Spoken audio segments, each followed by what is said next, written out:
Check. Perfect. Hello.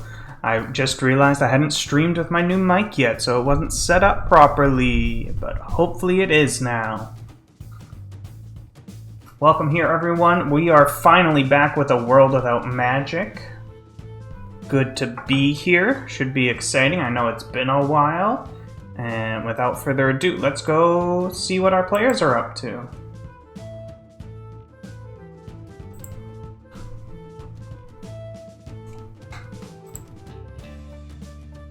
Hey, hey. You. I don't like your boyfriend. I don't have one. Oh, okay. At the moment. Alright, how's everyone feeling? Good week? Good 3 weeks or something? Oh, yeah. These 3 weeks in particular have been insane. Yeah, it's been a pretty crazy time. Oh, that's where that place is that was once mentioned to me. Oh, looking at the map. Trying to figure out... Yeah, everyone has some bonus lore. Yeah, in particular, what I was trying to do was introduce you to new characters throughout the world, so when you travel to places, you'll have like a point of contact within your party. People you can search out if you want, places you can search out that maybe you haven't heard much about or been to. And then it was also last week, if any of you tuned in, some of you were there playing, we did a bunch of Stone Tower lore. Did a one-shot, very exciting. I think that's on YouTube if you want to watch it. Yeah. So lots of lore, but not a lot of actual story progression. And once again, unfortunately, Talai was not able to make it this week, but him and I did make a plan, which will become evident very quickly. So, let's stop this music. Talai's gonna join them. Over here.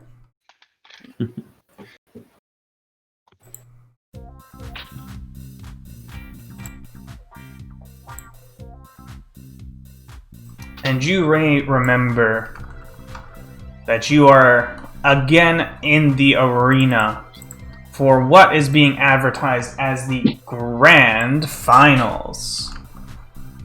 Ruh-roh. Did you just have a short rest? Yeah, we had before just the round. rested. Just had a short rest, so that's nice. Got some hit points back. All very exciting. They introduced the Frost Champion, the kind of human chimp. Let's see if I can actually find the list of how I properly. Yeah. And then his pet mock bear. And also the the Goliath Flame Champion, Thothok Wanderfriend Gathakanathi. And at this point, the crowd has started losing. These are the champs, baby! People love this. But, like, when they introduce the Goliath Flame Champion, you see Talai perks up a little bit. And when they say Gathakanathi, his arms fall limp at his sides, holding his weapons as he looks towards the Flame Champion in the center of the arena. The Flame Champion, he's egging on the crowd, like he's waving his arms, looking at everybody, and when he turns to make eye contact with your party, his eyes lock on Talai immediately, and you hear him say, "Talai?" And then he turns to... what was his... Who's the guy that runs this place?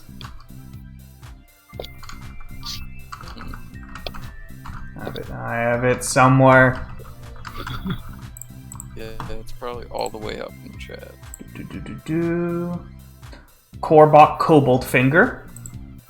He turns to Korbok, who's sitting like in his grandstand with the throne and everything. I know this guy. He's from work. We used to be in the same tribe, and then everyone died. And you start the cheers start to die down, and you start hearing like murmurs from the crowd. They like kind of gotten like trying to figure out what's going on. And also, Korbok is looking very confused, and you see him kind of stroking his chin. At which point he stands up and shouting to the crowd with, you imagine, some kind of thaumaturgy, like his fucking cat. Why?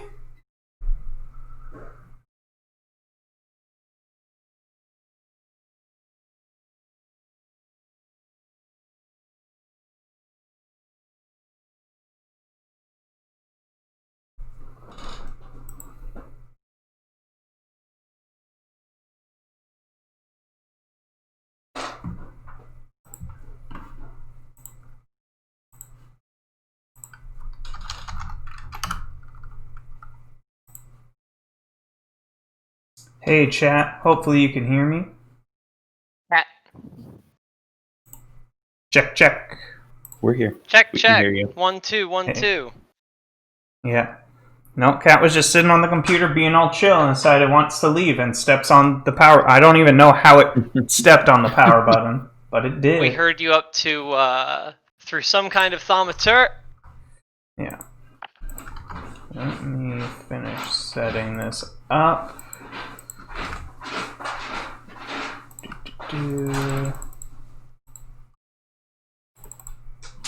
Yeah, so he's using some kind of thaumaturgy. He's like shout because his voice is carrying like across all of the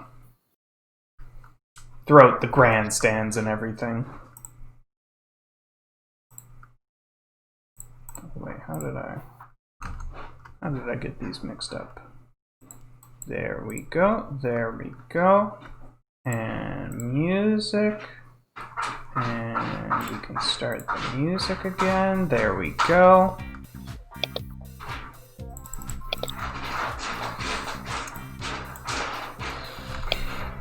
And he's waving his arms, kind of waiting for the crowd to calm down before addressing them. And he says, well, this is a bit of a unpredicted circumstance, but as it stands, I cannot see why these two should participate in this fight. And you start to hear some like scattered boos from the crowd.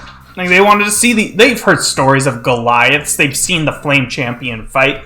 If they like to have the chance to see another person like him fight would be incredible. Like that would be so exciting.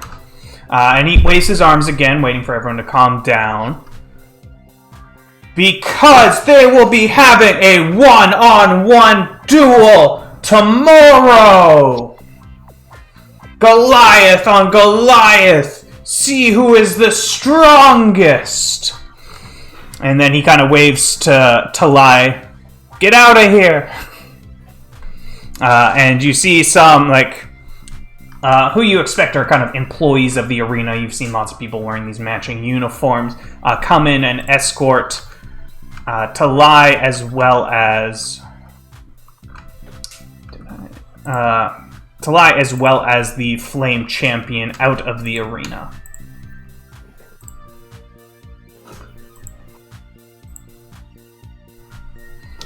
So that will be resolved later.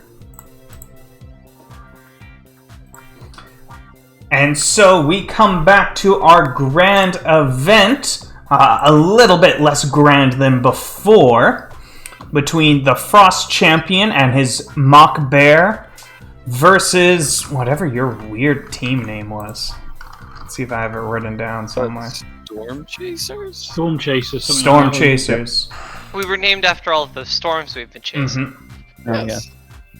And as such, roll initiative. Oh, gee. Whoop.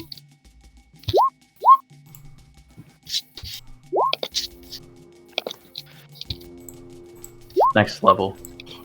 You'll all see. Oh, nice. Nice spread. Oh. Nice. Huh. I think that's everyone. The imp goes first. All right. You mean the Oh. raven? Yeah, it's Yeah. definitely a raven. We're Definitely a definitely human tied raven. as well. We have the same decks.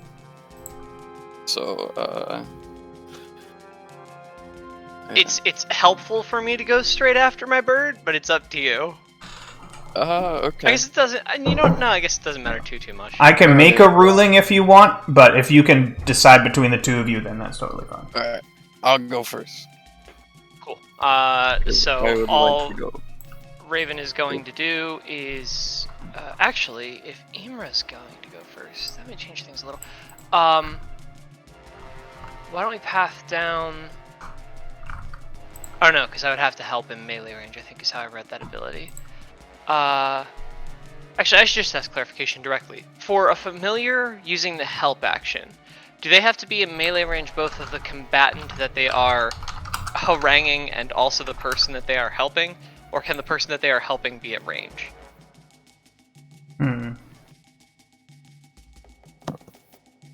I'd always imagined the help action, like, with not familiars being like batting the shield of someone out of the way before the strike goes in, right? But in the case of like a familiar, it's sort of just pecking at their eyes or something. I could see it being ruled either way. Fine, there we go. Help action. Under aid, help gains advantage on the next ability check.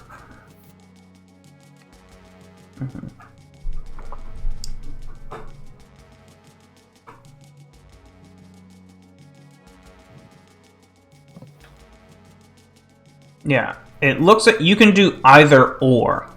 Like you can either be within range of an ally to help them with their action, or you can be within range of an enemy to basically stop them. Got it. Okay, then I will just definitely Raven will chill right about there, hovering maybe 30 feet off the ground.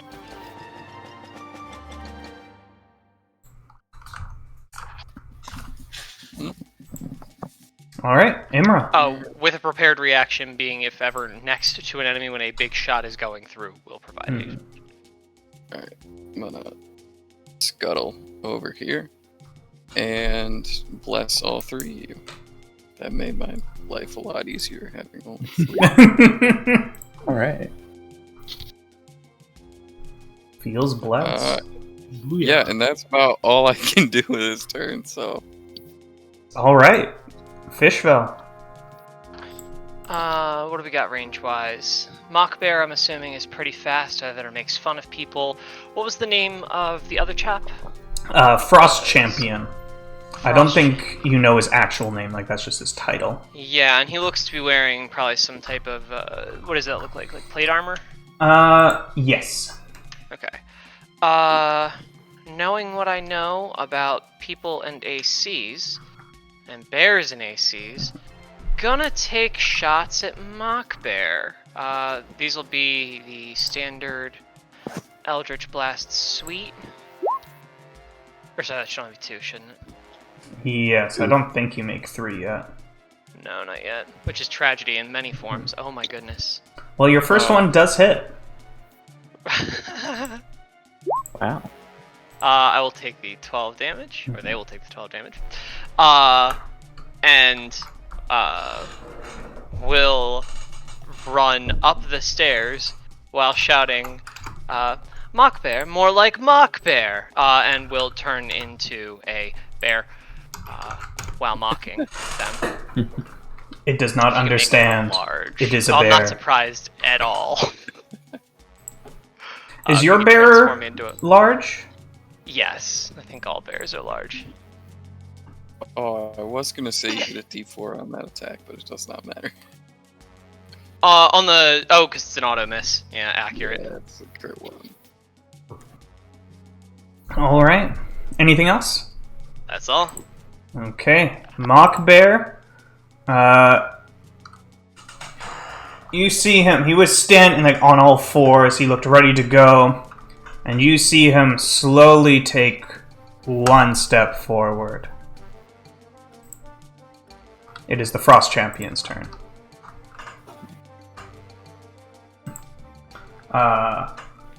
And he says, Mock Bear, more like, and then he swings his sword. Oh no. What's your AC as a bear? Let me see. It is 17. Okay.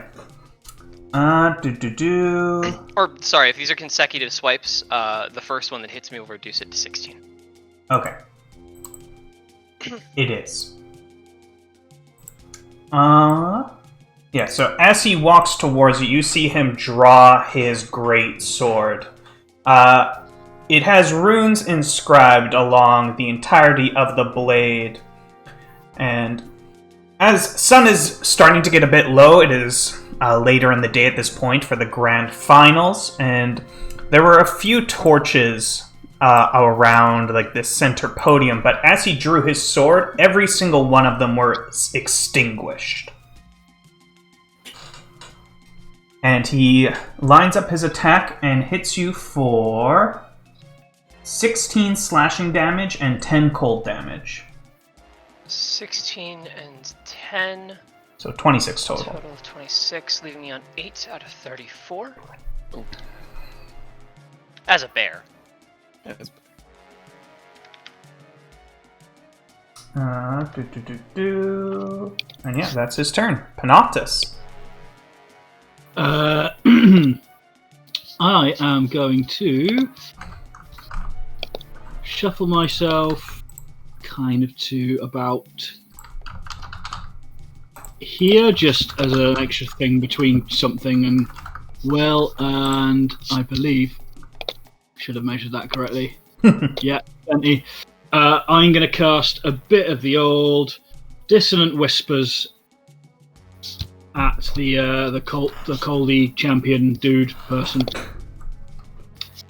which is a Wisdom saving throw from him. Wisdom.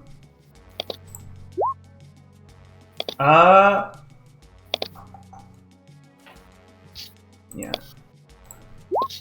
What's your DC?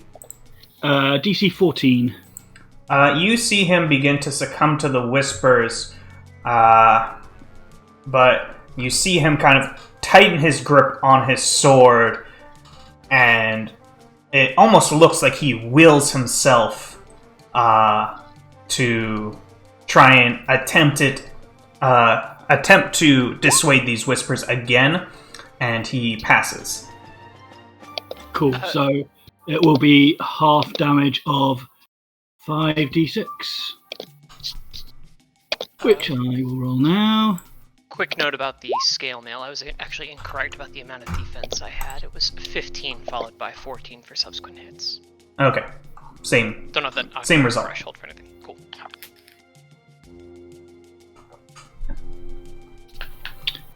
So just 9 damage then, Yeah. which is psychic.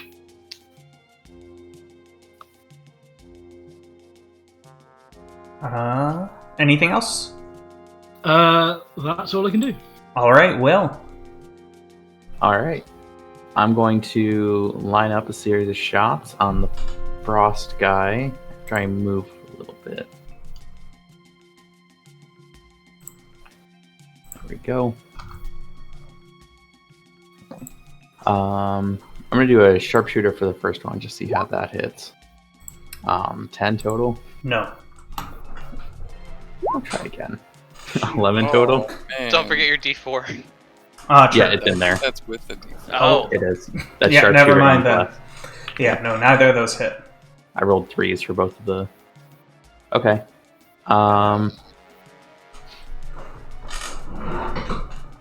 That's it. All right. Just fight your Raven. things. Raven is going to swoop over here, get down to level with this guy, and hold reaction to attack. To attack. Okay. Imra. Alright, I'm going to spiritual weapon behind him. Where's that? Oh, yeah, there we go. If that'll hit. Yes, that does hit. Sick. 12 for him. And Ooh. then... Oh. And that's where you wanted it, right? Yeah. I guess Firebolt, too. Oh, not Nope. gonna hit. Alright. Want to move at all? No. No, I think I'm good right here. Bearville, what do you got? First attack is a grapple. Ooh. So he rolls athletics. Yeah. I also get 1d4 on that. 16. Nope. He's too big. Seems unsurprising. Second attack is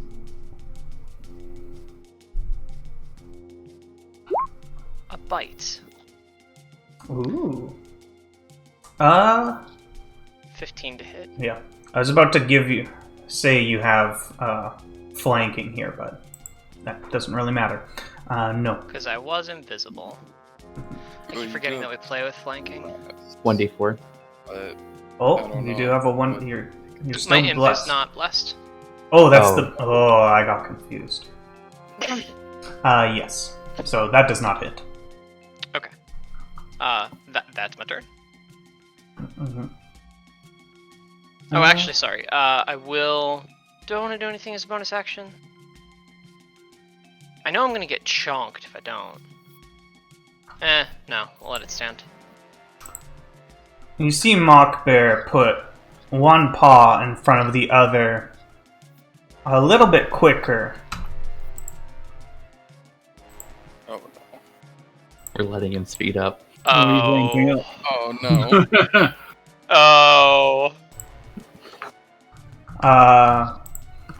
And the Frost Champion, now surrounded, raises up his sword.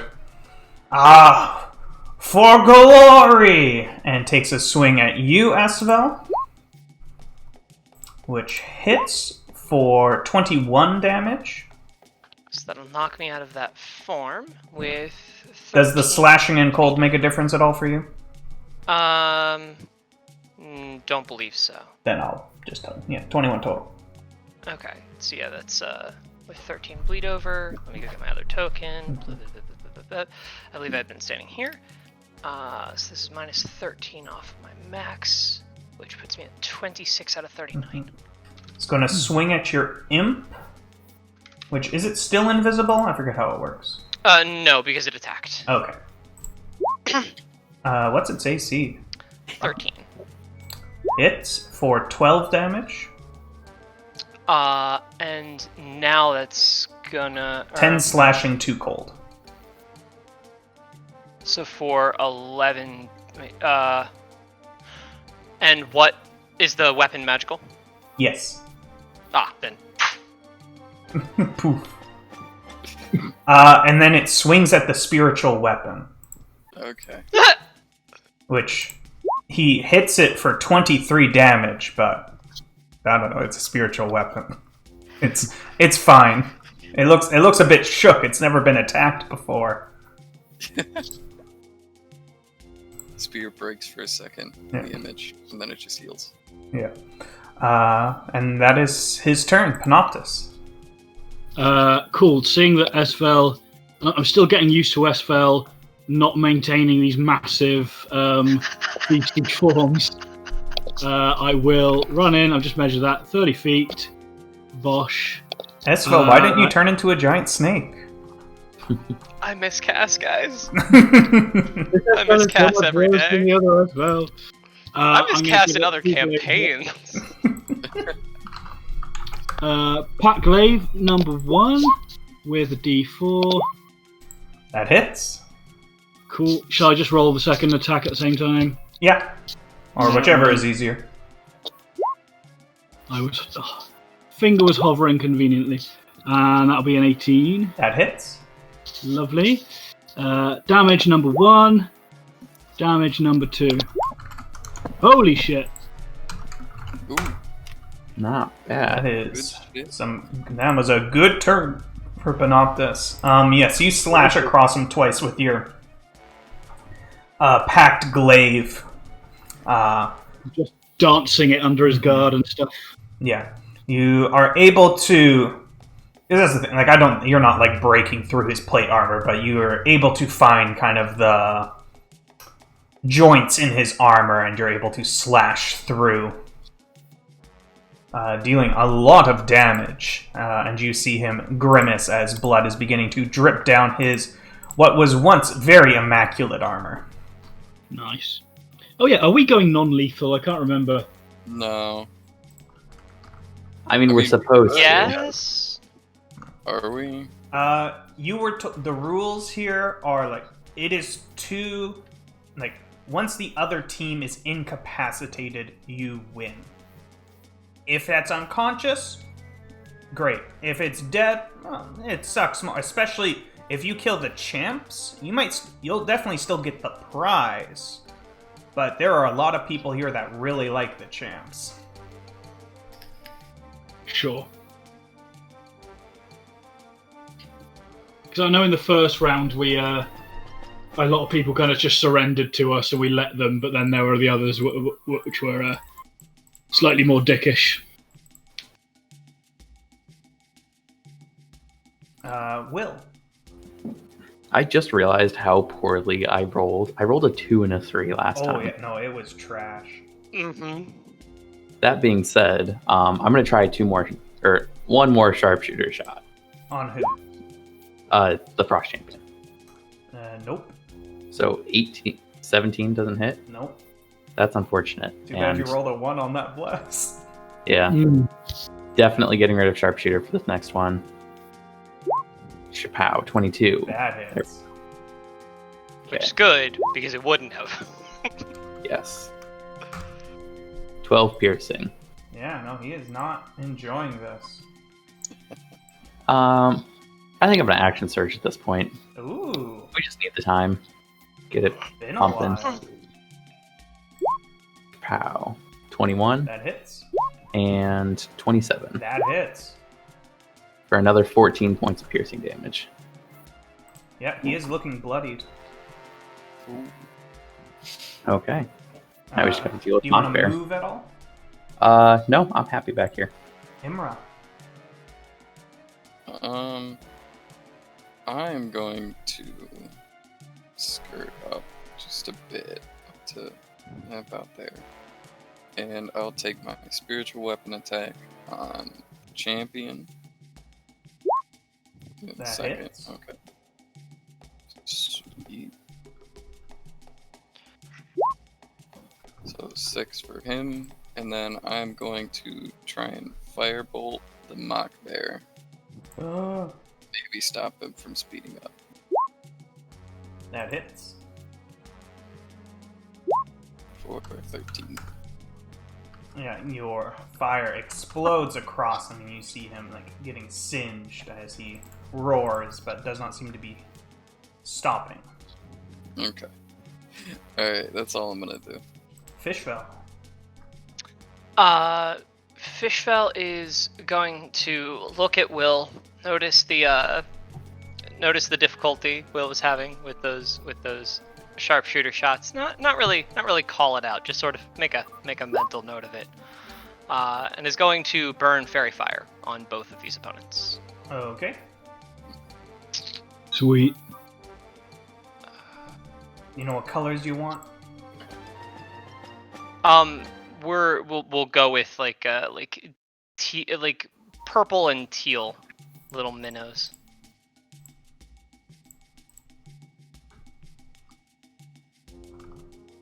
Oh right, I keep forgetting that you're asking for the purposes of the circles.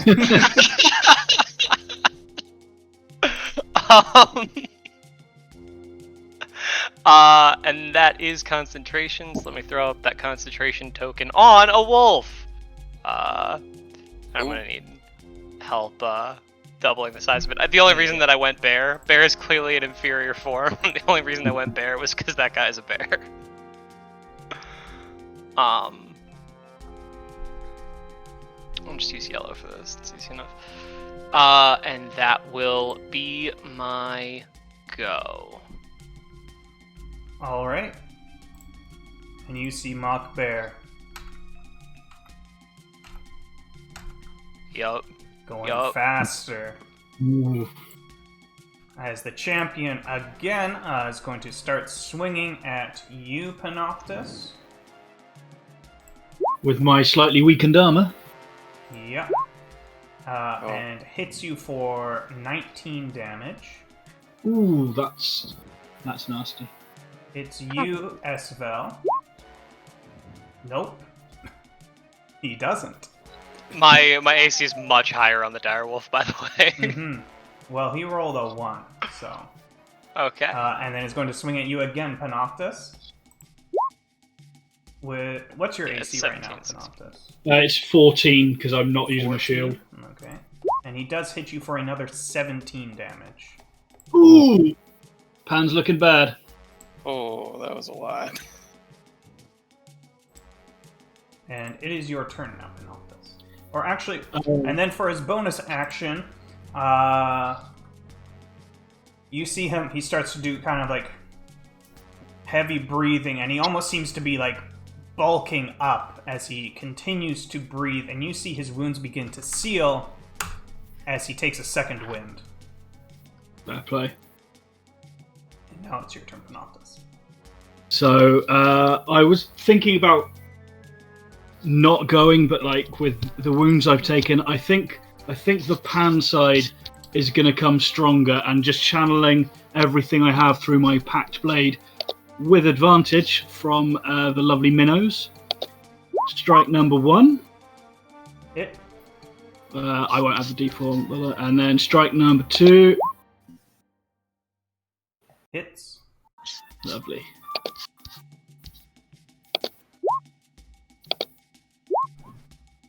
Another 18. And I think that's going to be about it for me. All right. William. All right.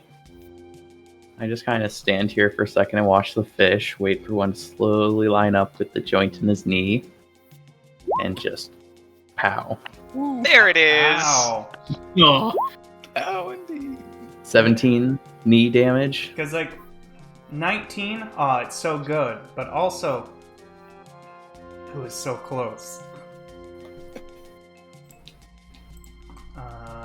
17 damage. Yep, to the knee. I'm not trying to kill, I am going for the incapacitation at this point. And also his mobility and old age. Yes. Wow. Sorry, man. There's got to be some kind of magic that deals with arthritis, right? And torn joints. Probably. Anyway. No. Nope. need an orthopedic wizard. No. Your second shot. All right. Yep, that's it. And Imra, it is your turn. I don't like this bear.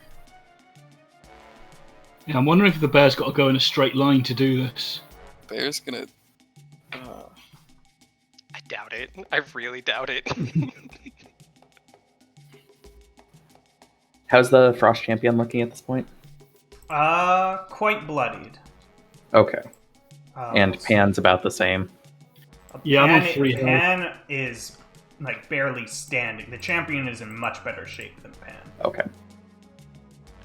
Okay, I'm gonna move. Like champion probably still has more HP than any of you. But your Goliath isn't here as well. Jesus.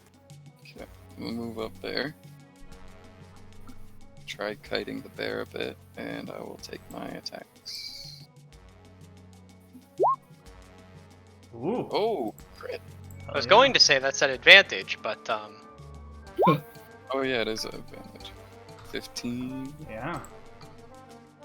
Is that calculating? A few more hits like that. Yep. Just roll crits. Yeah. Fights are so easy. And then I will take firebolt, see if he can take fire damage. Yep. So your spiritual weapon, while the champion is quite distracted with the foes in front of him, it pierces him from behind, going through his shoulder, and holds him down long enough that you get a firebolt straight into his face where his armor is not protecting him, and takes a bunch of damage. Nice. Wolfville.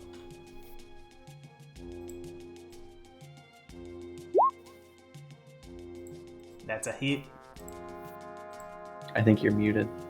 And here I was about to roll blast. Yep, definitely was. So it's gonna be a 7 and DC 13 strength saving throw. DC 13 strength. Not that it's going to matter, he's just going to stand up on his turn.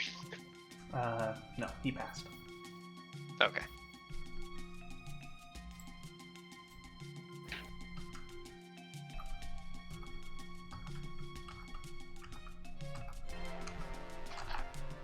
Oh no. Jesus. Oh, It's he's the dead. champion's turn. That was 10? Oh boy. He swings at you, Pan, and at the last moment, you see him turn his blade and just smack you across the side with like the blunt edge of his blade. Sure. Still hitting you for 16 damage. Yep. So you're unconscious but stable. Sure. And then he is going to swing at Wolfville. What is your AC now? 17. Okay. He swings at you twice and hits you for a total of... The second one would be at 16 if the first one hits. Okay.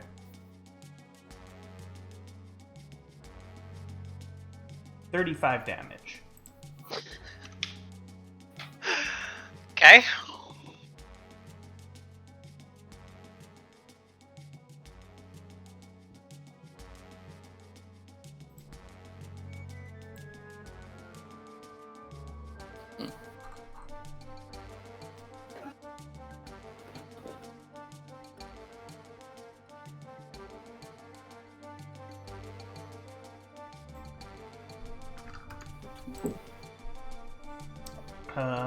And Pen, you are stable, so no need to make any throws.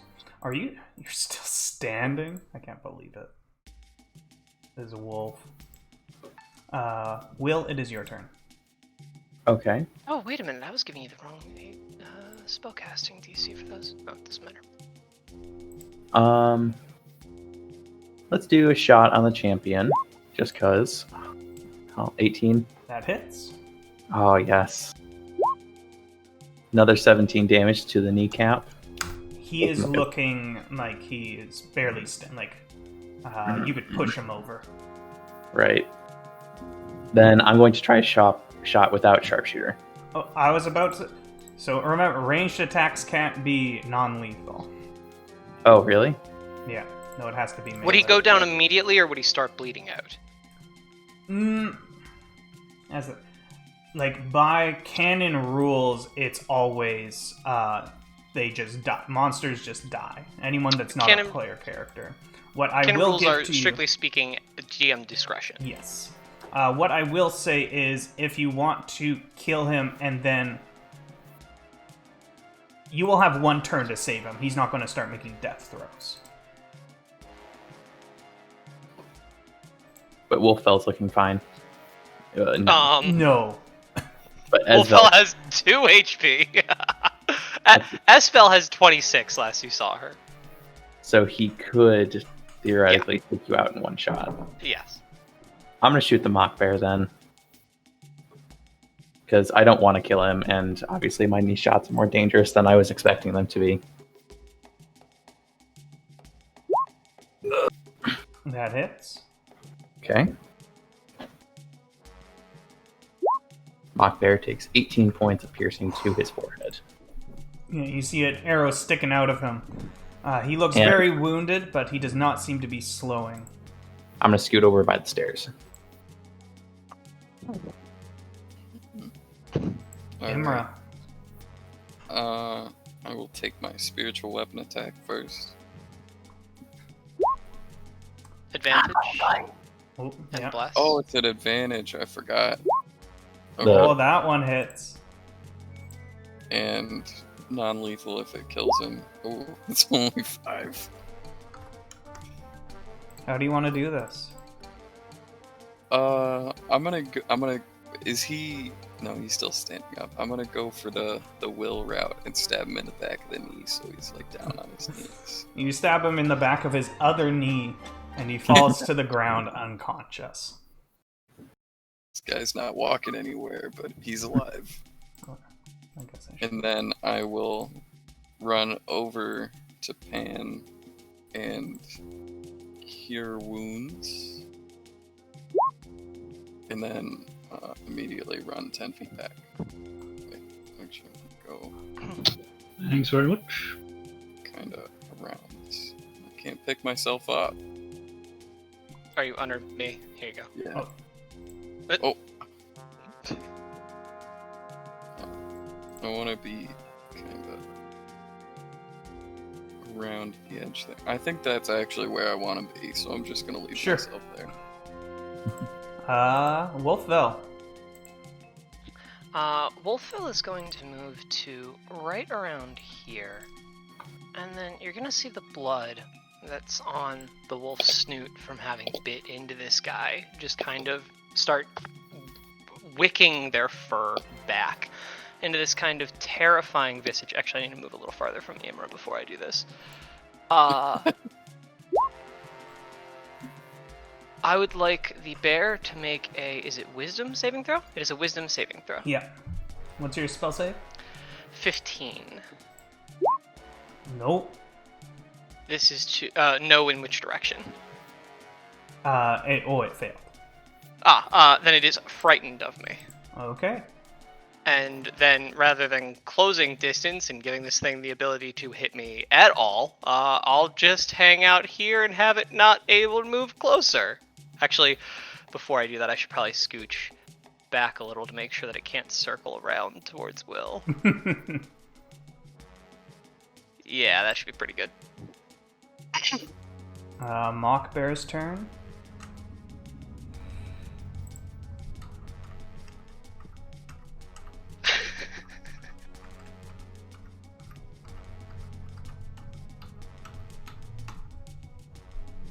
Oh, Pan's turn. Oh, no. Frost Champion is going to bleed out on his next initiative. So Pan or Will, you have to do something to stabilize him if you don't want him to die. right. I've just stood up and seen that he's down. I don't think Pan's immediate response would be to do anything. Well, this was a melee weapon that knocked him down, yes? True. Oh, yeah. No, he's fine. Nah, there we are. No moral choices for me. So I'll move half to get to about here. We'll go for that. Kind of shake my head off a bit. Still pretty sore. 2 Eldritch Blasts sent towards Mr. MacBear. It's number 1 That hits. and number 2. That hits. Lovely. Did I set these up correctly? Yes, I did. Fantastic. Ooh. Ow. Yeah. He only had 4 Wowie zowie. What? He has 1 HP now.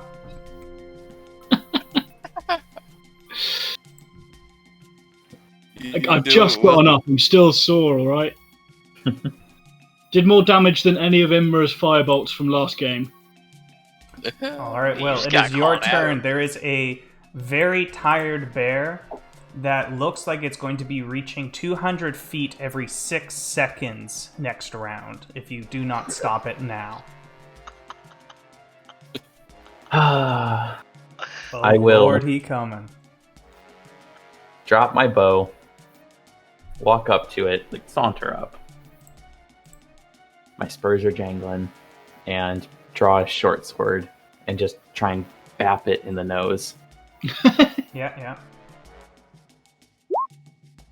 That hits. Wait, is this the right short sword? I should have labeled them better. Yes, it is. There we go. That was just a bap on the nose, knock him out. You Not give going him a to kill. bap on the nose, but the moment you hit him, you feel your sword like loose from its grip, and it goes flying, like scattering across the arena, as the bear just skids as it hits the far wall with a crash, and is now unconscious. I just kind of look at my hand, look at the bear, look at the sword. Okay. And the crowd goes wild. I'll toss the champion a healing word when they're both knocked out. Yeah, he slowly stands up. Now no longer unconscious. He does not seem to be upset at all. He starts walking around, at least like holding out his hand as if to give handshakes. If you want to shake his hand. Sure. Yeah, I'll like my initial reaction is this still a threat? But after a second, I'll let my glaive kind of de-summon, and I'll just nod my head towards him. He does still have his weapon drawn, but he seems to be using it more as like a crutch or walking stick. Yeah, I do the same with my spear. Yeah, shaking hands, and he's walking around shaking hands with everyone. We did. Well, kind of walk up good to game. I things. was going to I use got a this good handshake. on Pan, but yeah, no, I'm going to hit him with the handshake. And the handshake. Oh, he loves it. He laughs, and you hear from the cheers in the crowd. I gotta find his name again. Korbach. We have our new champions of the first Coruscant tournament. Give it up for the Storm Chasers, and for your prize. And he claps his hands together, and you see a multitude of humans and orcs and different humanoid races come out carrying different chests as they begin to pile them higher and higher and higher. Let me get a treasure chest. I'm going to stand in the middle where I'm out of range of other people, and when he says Storm Chasers, I'm going to cast my Thunderclap, just for the effect. Oh, the crowd loves it. And I kind of look at the others and smile as if, like, was that what we're meant to do? Is that a kind of celebration thing? Yeah. I shrug and carry on. Fishville definitely nods. Yeah, so Frost Champion goes and he starts tending to the wounds of Mock Bear. He's only crying a little bit.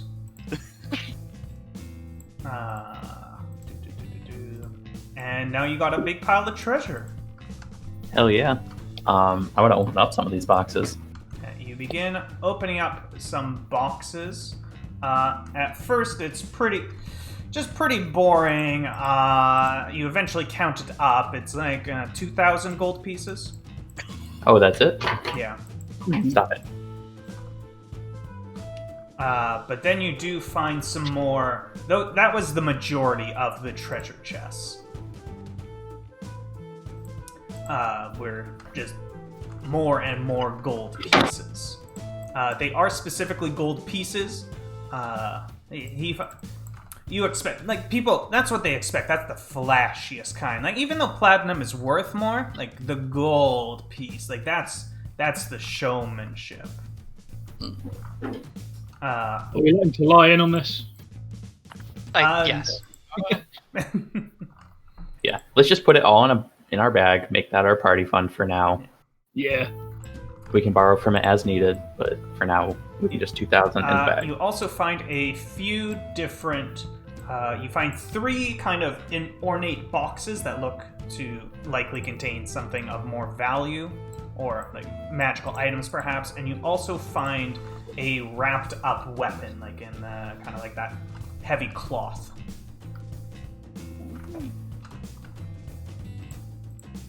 What And manner of we're- weapon is it?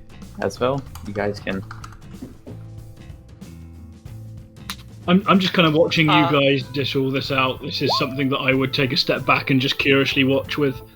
Yeah, it's gonna take a minute, so we won't do it here. But, Well, I think Pan can Yeah, just it's gonna tell take- us is it magic or not. Oh, I forgot I can do that. Yeah. Any magic? Yeah.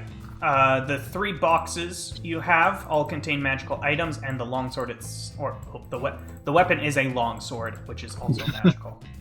Okay. we can do this a bit later when we're not in the middle of a crowd and celebrating and so on.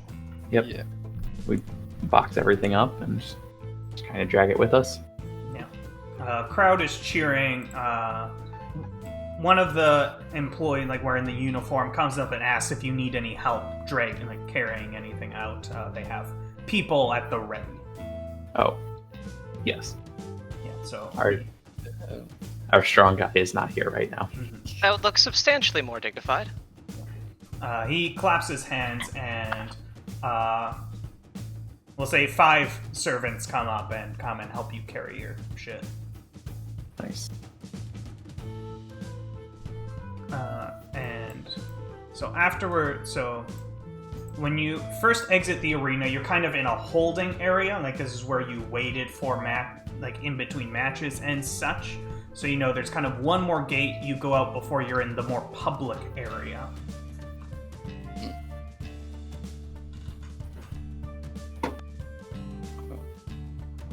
While we are here, what are the items that, or Pan? What are the items? Which of these are magical? That would be all of them. And what are the items that we see by description? I'm gonna identify one of them now, Yeah, I will identify The first one minute. item and the you rest pull will- out, it's in a very small box, almost like a ring box. You open it up, and it is a dusty rose prism. Like some kind of crystal, you would expect. Although not one that you have seen before. The second... I'll double check if these look any different, but...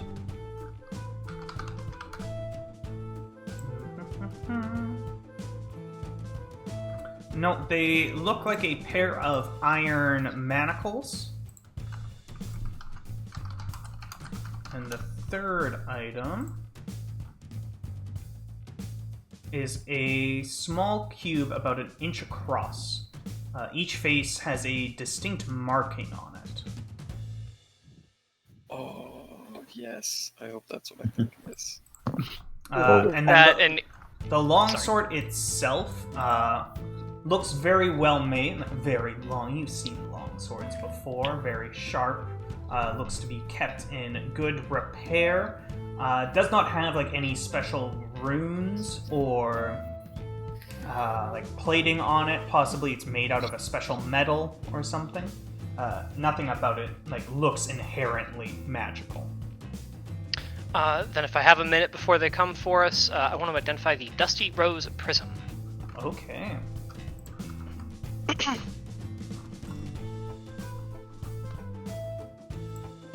Imra, I wouldn't suppose you'd like to take a look at my wounds any further. I could try. I have no magic left, but If not, I believe they did promise us healers. yes, Yeah, one of the servants that's carrying her stuff is, of course, and hands his box to another one and rushes off and comes back with a healer who begins tending to your wounds. My thanks. No charge for the champions. That's nice. Did everyone else just catch that thing about the prism? what? It's +1 to AC. No, I Having sent this that to conversation. just you. Oh, I see. You identified. Oh, I mean, this crappy prism. Don't worry Yeah. about it. Awful. What? Prism. So this thing increases the defenses of whoever is using it.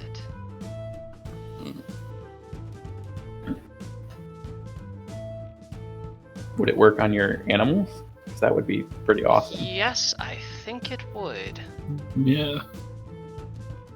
Right. In that case, your Talai should hold on to that one. Yeah. The rest of us have, or Pan maybe. The rest of us are kind of keeping out of the way. Yeah, we'll need to get in some new armor. Yeah. I'm probably going to be looking at buying a new armor set at some stage anyway. Well, we got the money. That we do. Whereas that if that applies to kind of anything Esvel can transform into, then that's pretty powerful. She's already got that glass armor that works on the animal forms. Ooh. That's why the direwolf has 17 AC. What's Talai's AC? I can't remember what it's around. I think it's like 14 or something. It's I not think amazing, yeah. I think the bigger thing for Talai is the resistances, Hmm. which won't always be relevant in every combat we get into. So we could give it to Talai. It would also be incredibly useful on me, the way that I've been fighting, at least today. Right. Well, let's hold off on that for now. We can figure that out once. Does it need attunement? Once we find him. Yes. Yeah. Can we give... Wait, the battle is tomorrow, right? Battle Fair is bet. tomorrow. Yeah, if we find Talai, we could give it to him first. We can stack him up with items and give him potions.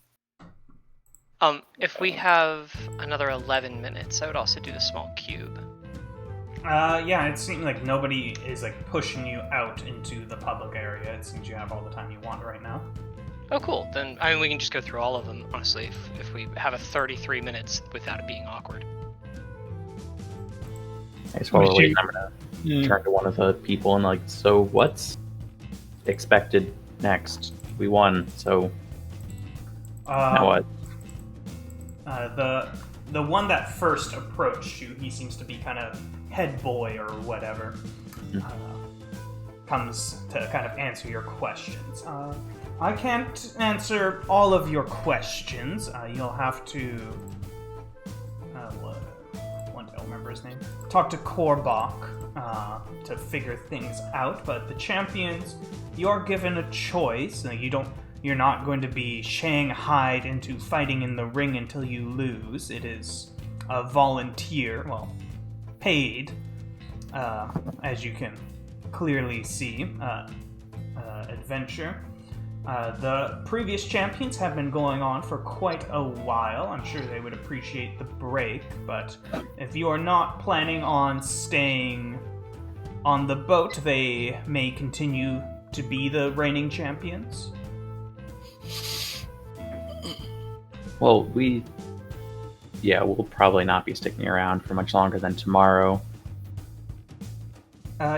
Nothing will be holding you here. You're Okay. welcome to leave the boat anytime.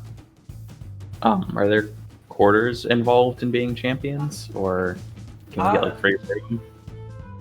We can for sure find something for you. We don't have a specific champion's quarter where they live. The previous champions that you met, they have a living quarter that they have made their own. But we can find something for you for just the one night, you said? Yeah, maybe 2. I don't know. We'll see how tomorrow goes. Yes, well, I know Talai has business back in the port. Yeah. yes, if We don't wanna- you're also welcome. If you want to find quarters in the nearby port, you're more than welcome to. Like, as I said, if you want to spend the rest of your evening either on the boat or on the mainland, and to come back tomorrow, it's not like we're going to check your tickets again. You're the champions. Out of character, are we cool with, bringing Talai into port to have his conversation about how he totally lied while he's not here? Or, how do we want to do that? Oh, I can answer that for you. You ask about Talai, and he says, "Oh, you're not going to be able to see him until the fight." Oh. Gotcha. So that we don't lopside it. So we can't juice him up. Yeah. Oh, that sucks. Well, it's, Can we send a message to him or a package? A package I would have to check with the boss. I can't imagine he would be too pleased without checking the contents himself. Wants to have a clean fight for tomorrow, you know? Not Goliath on Goliath acting like that's what he's advertising. He doesn't want them to just fire magic weapons at each other. Estel's gonna lean over to Will. Hey, actually, is that the sort of thing that Talai would appreciate, even? No. oh no, not at all. Yeah. That's why I was thinking if we were going to do anything, we would do it on the down low. But yeah, you're probably right. We shouldn't do that. Let him win this on his own accord. Yeah, all of you likely know this just from being around Talai. Will, you would definitely know it from Talai and also from like the other Goliaths he has spoken about. Like if, for whatever reason, like if you decided to cheat for him to rig the match, like unforgivable.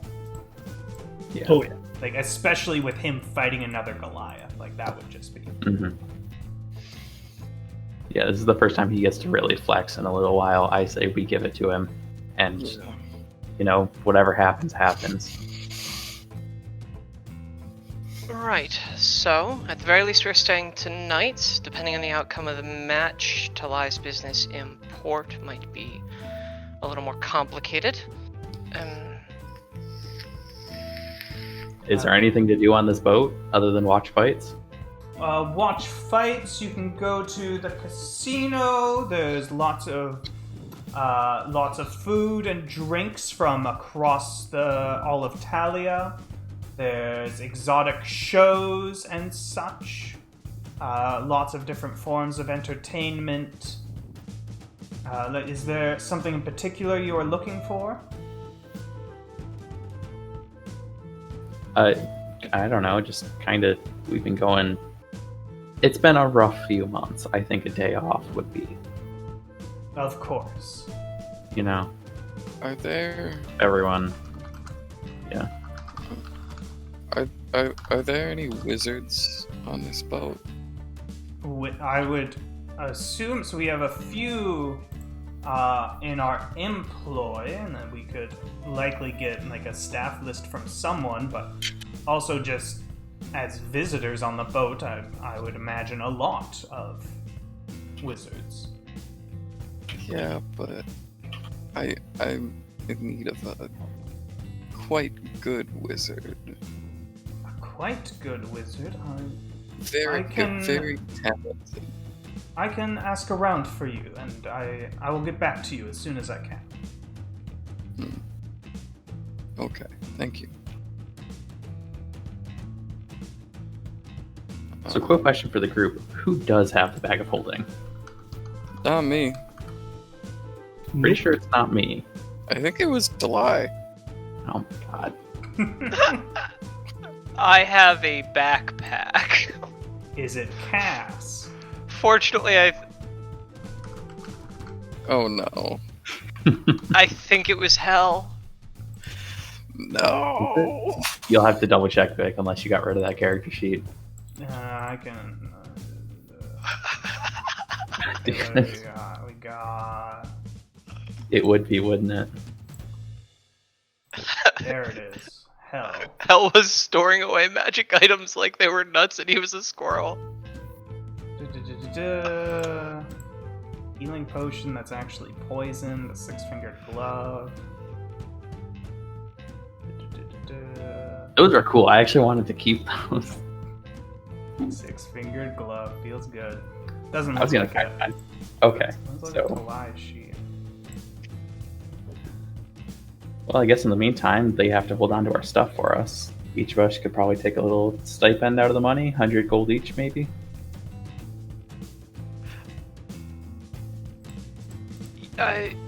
Are we sure that we didn't give it to you? Like, we definitely made a whole hullabaloo about how you needed it for gunpowder stuff.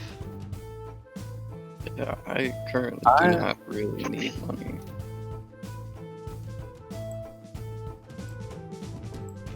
Honestly, like, I don't... If It's not one of you can just say you have it, I'm not going to make you Yeah. use it. I don't want to deal with that. So, whoever wants to have it right now can have it. I can't find it on any of the character sheets. Okay. We do have one, right? Yes, You we did definitely get gained one. a second one. Yeah. Yep. Because Sean had the first one, and then he died. Yes. I believe I got I- it from the vendor by the ocean. The same one who gave us the boat cube. The guy didn't know that it was a bag of holding, right? Yeah. It was just a cool bag. Okay. But I guess I'll have that then. Yeah, that's fine. Cool. Oh, not a bad of holding. Cool. And we're Okay. each taking 100 out of that, is that correct? Or I can just store all 2,000, and as needed, we can just, it's party funds. If you need it, take it. I have literally 0 gold on my person. Okay. And if we ever get split Yeah. up again, that matters. Okay. Take some gold. Okay, so take Will as much has as the you bag want. of holding now. Okay. Yes.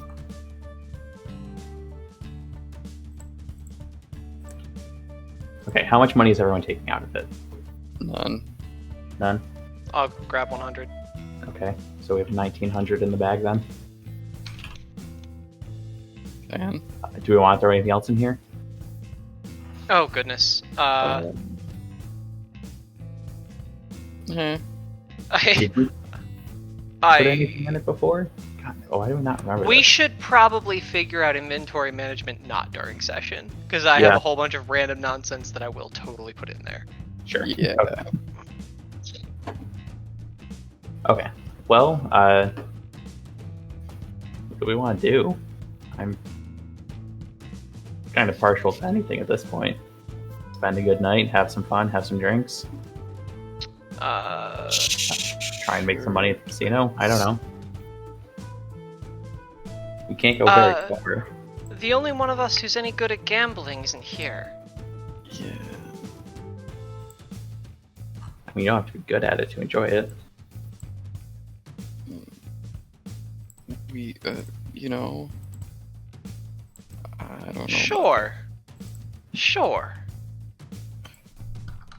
I mean, what else are we Any going to time do? since we had any recreation. Yeah. And take our time and relax. We've spent the last week or so on the run, so I think some rest is well deserved at this point. Yeah. I would finish identifying the manacles, the cube, and the longsword before we move from our current location. Sure. Longsword is easy. It's just a +2 longsword, and it is considered a magic weapon.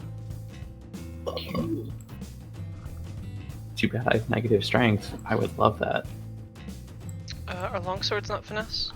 No, they're not. Don't They're very believe much so. not. Be very good. They are versatile. Versatile. Okay. Yeah, for a D10. Short swords. The manacles. I'll just send these to you because you're the one doing it. Sure. Pan, do you want Side the and longsword, cube. or are you strictly spears kind of guy? I've had no training in the art of the sword. Okay. However, I had no training in a glaive. There is a ritual I may perform that would allow me to wield this with supreme skill. Then I don't think Talai is really going to want to give up his flail, so honestly, you're the only one that might make any use of this. It would be worth trying, perhaps. Yeah. If not, maybe it is worth something on a market. Oh, yeah, probably. Does Identify give us an idea of how much it's worth? 1 sec.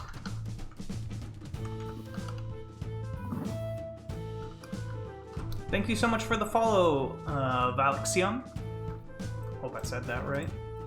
What? Someone's here! Oh, it is a cube of force. Yes. Intentional shackles, not bad. Alright. I love cube. And I'm just sending them out to the group because Sure. role-playing describing the effects of some of these ones is a little long. And I hear Okay. And the Iron Stone, this is which one? Protection? protection. Yeah. Okay. God, I forget what it is. Alright. Let me look up.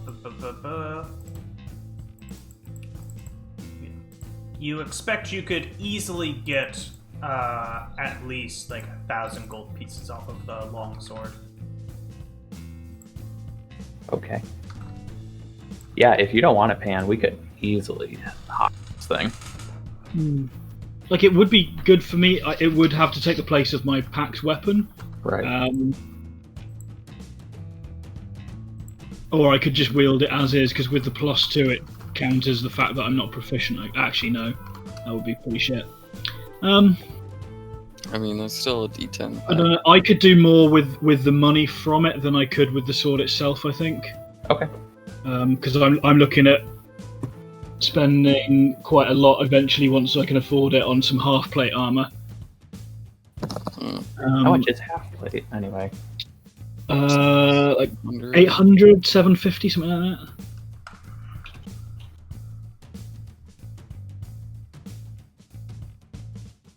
$750, yeah. Okay. Well, were there shops on the boat somewhere? On the boat, nothing official, but you could probably find some vendors. Mm-hmm. And you also said that we were near enough to port that we could spend the night in port if we chose. Yes. Correct. Okay. Does the boat have like a top deck? Because you described it almost like a surface submarine. No, it is basically like a floating coliseum. So it's open roof. So like they got the moonlight coming in pretty soon. Sure. And a bag from which they dropped a froggermoth on us. Yes. I'd suggest to everyone it would be nice to go top deck, and I'd quite enjoy just being on a ship lazily at sea watching the moonlight. Yeah, and you definitely don't have to stay together at this point. Mm-hmm. I'm gonna go, look for some tea. I feel like there's a lot of people on this boat. There's gotta be some good tea. I think I'm going to do some gambling. Obviously not dipping into the party funds. I will exclusively use my old 80 gold, but I'm going to go sit down, pick something that I think I can think my way into more money. I'd rather go with something that's more intelligence-based than luck-based. Sure. If there's a version of blackjack which I could attempt to count cards on, I would definitely do something like that. Yeah, so they have a bunch of games. The one you're probably looking for is a game called Gambit of Ord, which you may be familiar with. I've heard of it.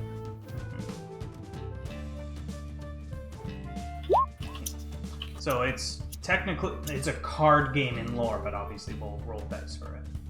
Mm-hmm. Yes. Yeah, sounds good as well. So we will start with you, Will. Okay. Got to start with somebody, so Eswell will join later. Imro's going to look for tea. Pan wants to hang out just on top deck.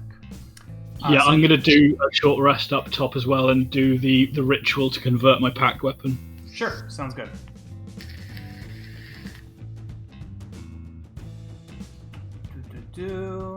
Yes.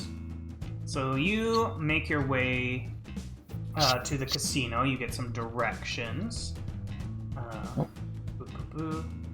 You do just before you leave.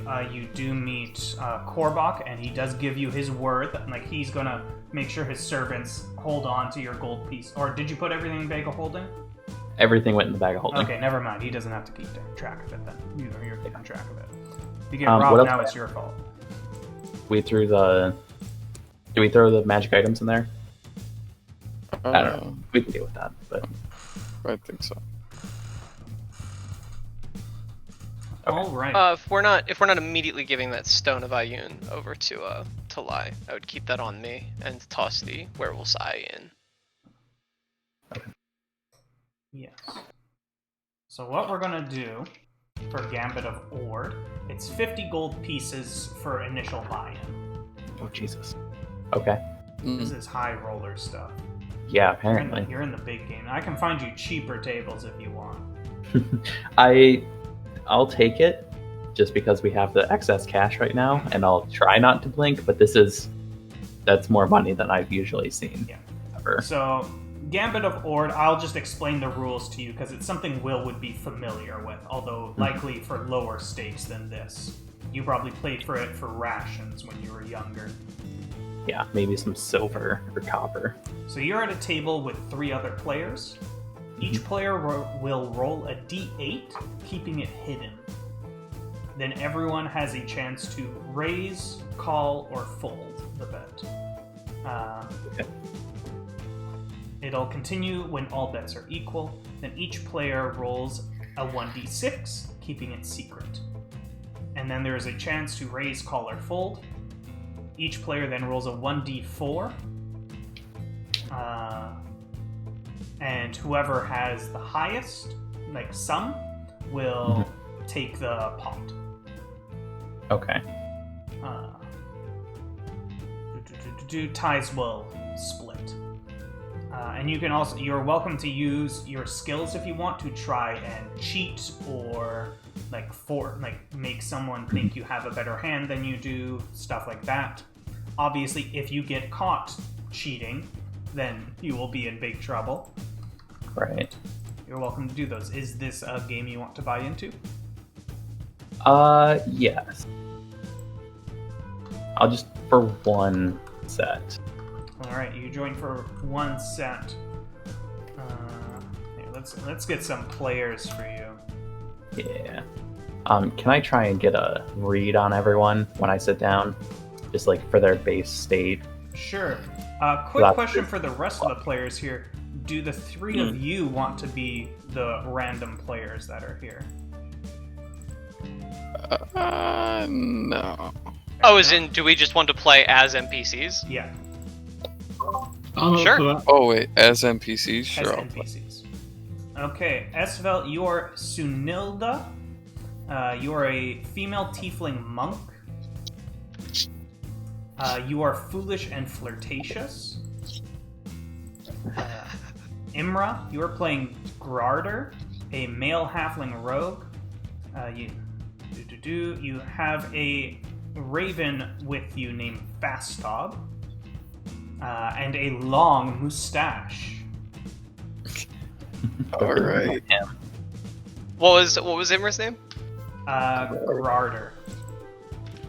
Grarder. It's like garter, but with an extra R in it. And Pan, you're playing Kunaba, a male tiefling priest. You were seeking revenge against the sister who betrayed you. But you were taking some time off. You left the... I don't want to say coven, that's not the right word.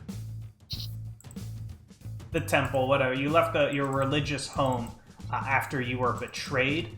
So now you're trying to partake in the sins of the world, which is why you've been watching these fights, doing gambling and stuff. So you might be a little bit overexcited for these games.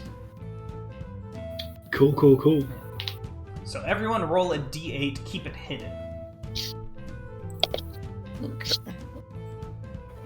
So if you want, you can do like a GM roll in d20. Like that. That will, like, I'll be able to see it still, but who cares?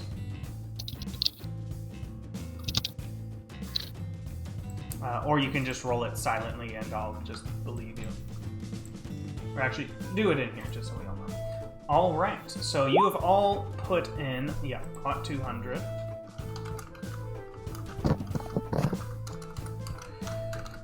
So now, where'd my rules go? Yeah. So now each of you has the chance to raise the bet, call the bet, or fold. And who starts? Good question. So is it highest wins? Yes.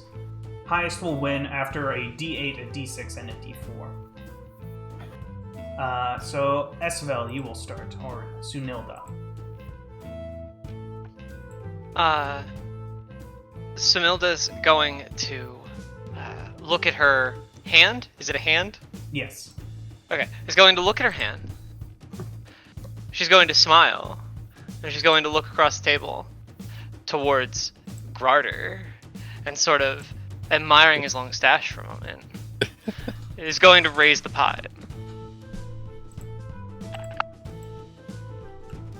You're going to raise to what? What are the units by which we can raise? We'll say 5 gold pieces. Yeah, we'll raise by 5. Okay. Will, you're up next. Do you want to match the bet or raise higher? I will raise it an additional 5. Additional 5, so we're up to 10 now. All right. Yep. So there should be 215. Yeah. There's my list. There we go. Garter.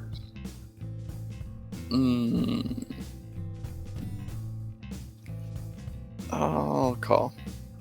Call, so that's another 10. Pam. Or I should say Kunaba. Kunaba. Did you say Sunilda was a female tiefling? Accurate. Yes. Yeah. I'm going to eyeball Sunilda and go, you remind me of someone. And I'm going to match the 10. All right. Back to you, Sunilda. Do you want to match?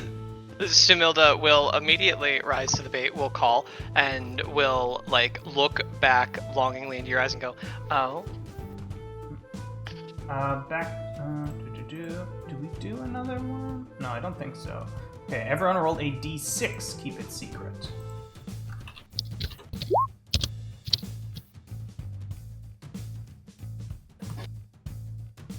Make sure to keep track of your totals.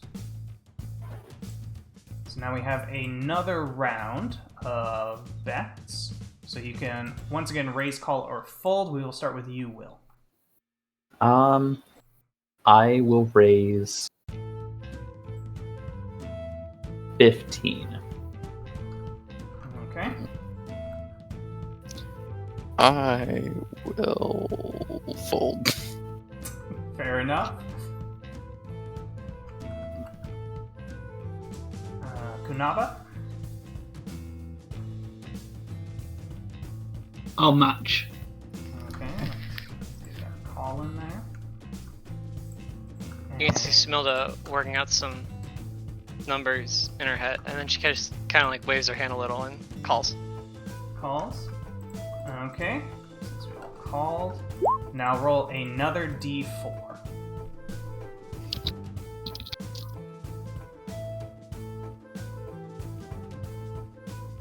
Yeah, except for Garter because they folded. Yep. And we will reveal our totals. Actually, everyone. No, we'll just all reveal our totals. So we'll do it one at a time. I'm just gonna do oops.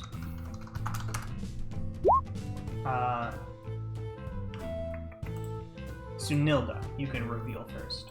Smilda with 8. And then Will, 13. Kunada. 12. Oh! Damn. Smilda looks terribly surprised. Yeah, I got a 7, a 5, and a 1. Yeah. And orders a drink to alleviate the loss. Mm-hmm. So Will, you go to reach for your 285 gold pieces. Mm-hmm. At which point the dealer says, "Oh, just a moment," and takes 57 of the gold pieces for the house. Whatever. So I get 228. You get 228, but that's The house including keeps 20%. 20%. Y'all. They obviously don't tell you that when you start. No, obviously not.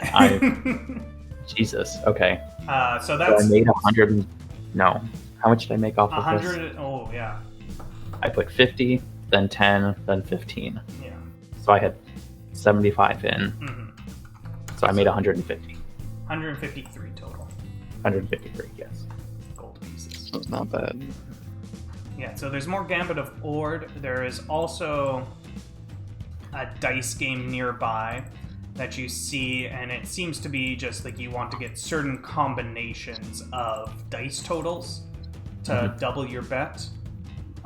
You see that there's also a lot of like animal racing for different animals. I've honestly saying the 20% cut, I'm kind of not interested in anymore. That is some BS. And I'm gonna go get a drink or something Fair enough. and just wait in the lobby because I know Isabel's coming down. The usual. I'll see what their special is. Okay. That's...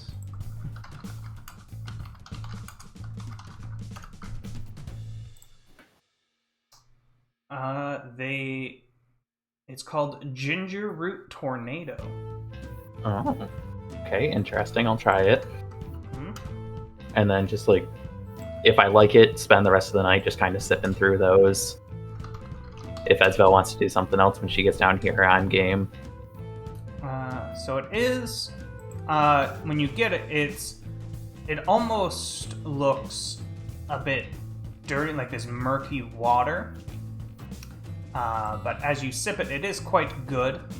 Very much, you can taste the ginger. Seems to be in some kind of gin.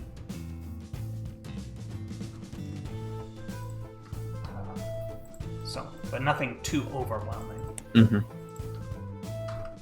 Understated, but good. I'll take it. Mm-hmm. Was everyone else? No, the two of you are doing a short. And we'll do Imra's thing now. Yeah. He's actually doing something. Give me an investigation roll.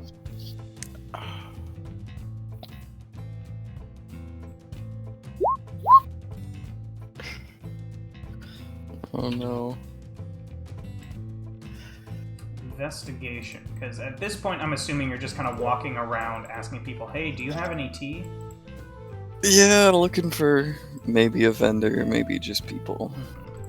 Yeah, as you kind of just like are walking around asking people, eventually you are pointed in the direction of a vendor, or what you expected to be a vendor. When you get there, however, you realize is just some dude that seems to be carrying kind of a big sack. Hello? And as he raises his hood, you see a tiny kobold. Yes? Hello, I'm Imra, and I'm looking for some tea. Some tea, you say? I have tea. Mud knows lots of teas. Well, what's your favorite tea? Mud's favorite tea? Mud. No, my name is Mud. Yes, I know. No, Mud? Why would I drink mud? I've done it before. Some clay golems made me some tea, but it That's was just interesting. water and mud. Not bad.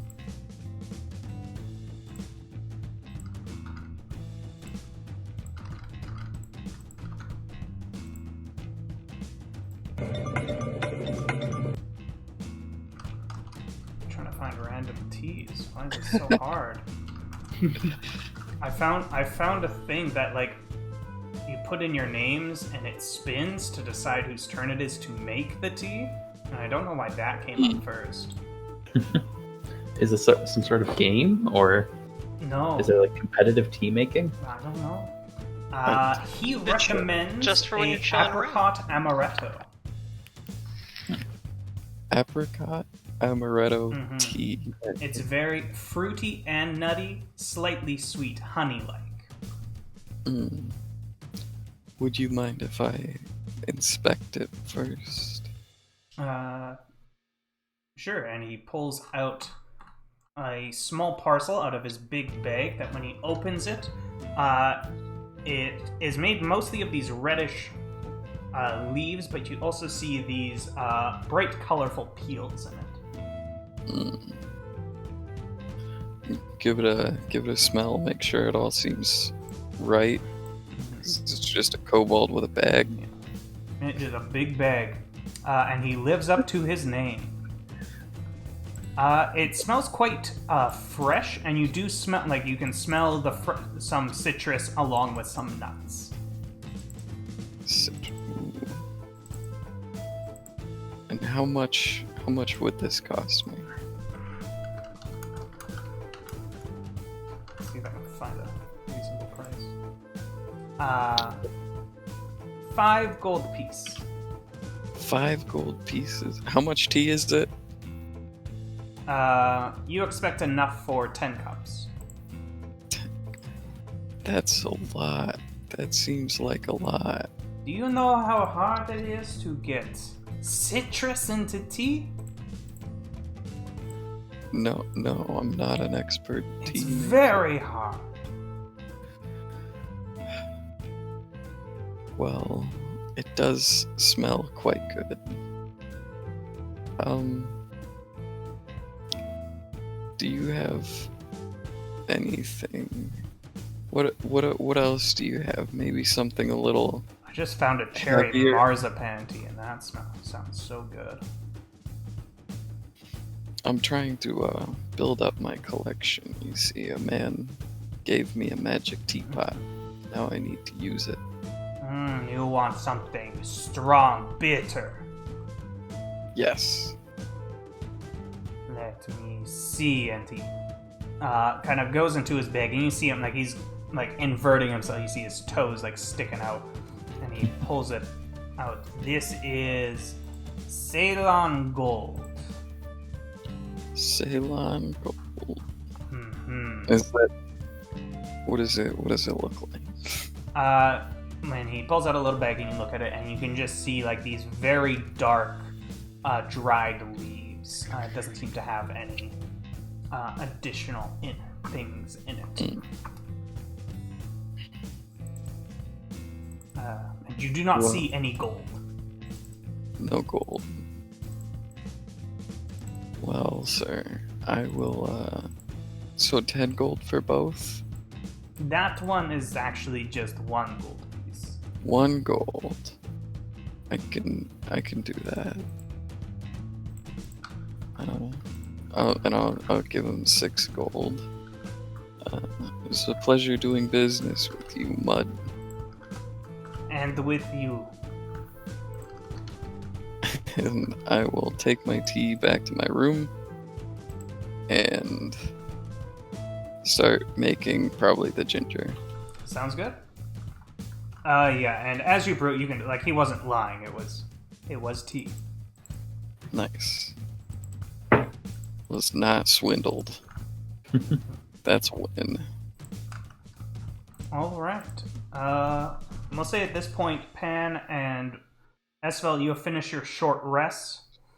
Esvel, was there anything you were just resting, right? During I yours? just wanted to have spell slots before we went gambling. Fair enough. Pan, do you want to describe your short rest? Sure. So I go somewhere up top. You said like, moonlight was coming in. It was getting dark out.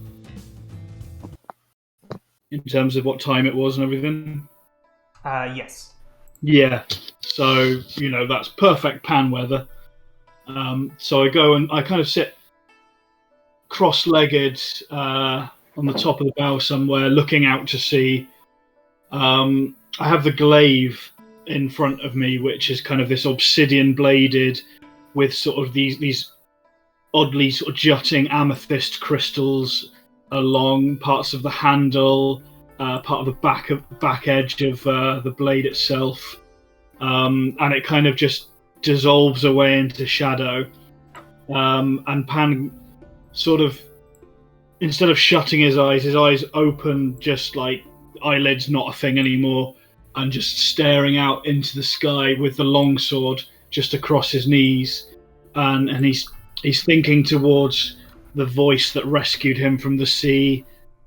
He's thinking about that bond he has, and in this moment, he's not thinking of what we've discovered, what we've thought about anything. He's just thinking about this power that essentially gave new life to him, and eventually, the sword in front of him, amethyst crystals seem to grow around the guard, bits of the handle, at the very bottom of the blade. These crystals kind of just crystallize up a little bit, and the blade itself fades into an obsidian shine, and then it kind of fades into an ethereal space.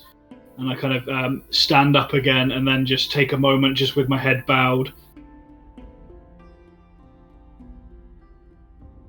And I have a new packed longsword, which statistically is actually very freaking good. Were you okay with Esfel being with you during this process? Probably wouldn't have even noticed. Okay. We'd both announced our intention of short rest, so I assume we were just so I assume she just kind of followed you when you went off. That was, new. Ah, I didn't see you were there. Yes. I summon the blade out again. I take a step back from Esfel. And at first, it looks a little awkward in my hand, and then suddenly my grip fastens, and I just throw a few swings and loops in the air with it, and it's just as graceful as Pan was with the glaive. Suddenly, and I just kind of nod and go, and just nod at it, and then let it fade back again. Never could get the hang of those things. No, I never had the training myself. Still, it should function. I kept one with me for years. A scimitar. Never used it, not once. You are from somewhere near the sea, I believe. Gilgar. Ah. Where I am from, I suppose you did never see it, did you? No. We were trained in bows, spears. Our battles were fought from towers or from the decks of ships. Our soldiers would fly where they could. A spear, a glaive, a halberd from the air is a lethal thing. But for our purposes, a sword. A sword will suffice. What happens to that glaive of yours?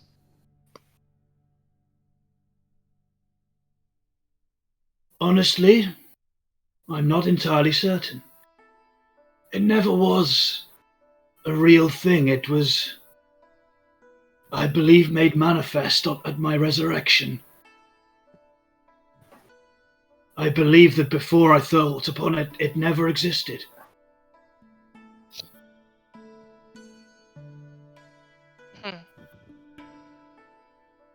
My old spear is something that I did take from my previous life. However, that is now lost to me. Not with regret.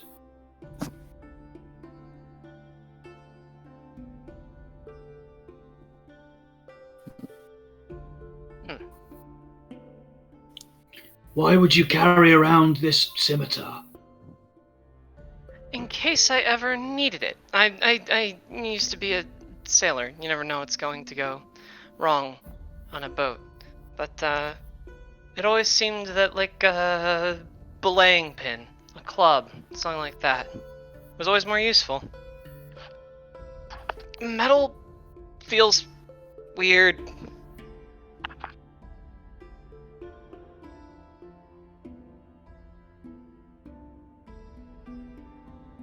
Hmm.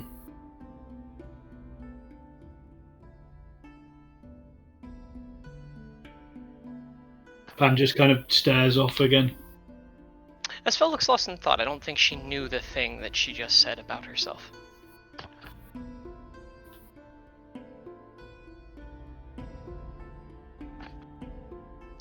Unless Pan chimes in, Esfel will also sit in kind of silence for the hour, or at least for half an hour, and then we'll start telling jokes. Yeah, Pan would kind of excuse himself and start walking the deck. And then when the hour is up, go ahead to see Will. Alright, yeah. The three of you meet in the casino. You might find some good casino music. I'm probably 2 or 3 drinks in at this point, considering it took like 15 minutes to play the game, and then just 3/4 of an hour sitting waiting. Were there any other sort of sailors or people up on the top? Because if there were, I would probably just stay up there and I would ask them about things. There are hundreds of people on this boat. There is maybe like a dozen up top here. Sure. A few seem to be in small groups of 2 or 3, but a lot of them are sitting alone. I have sort of some questions and things for sailors, but I can do that afterwards if you want. But that's what I'd probably currently be doing. Sure.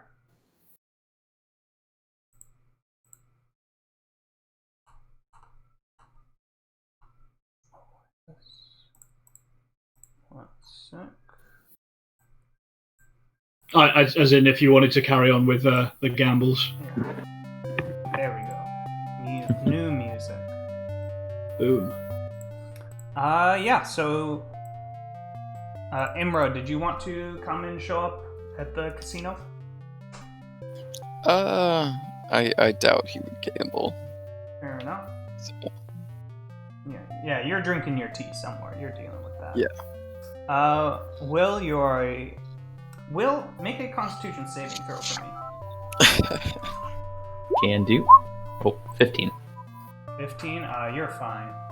Okay. Yeah, so you're a couple drinks in, and Esfel, you have now caught up to him. I don't know that game. What? The game where you sit alone and drink. Oh, well, I'm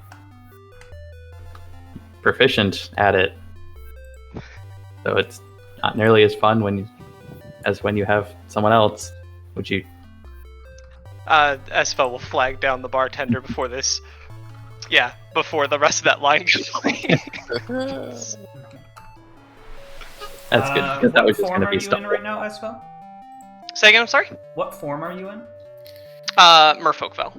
Okay. Fishvel. Fishville, he comes up and gives you a little bit of an eye. It's not often tridents are up here. What do you have? It wasn't 1d100, that was just rolling 100. Yeah, I realized that after the fact. Just make sure for the rest of the crew. Yeah, I saw that. Didn't quite read it. I was very surprised. Oh! Hey! Oh! One of what he's having and one of whatever your favorite is. Yeah, he comes out, and he comes back with one of the ginger root tornadoes, and he also comes back with a whole bottle of wine, and sets it in front of you with glass.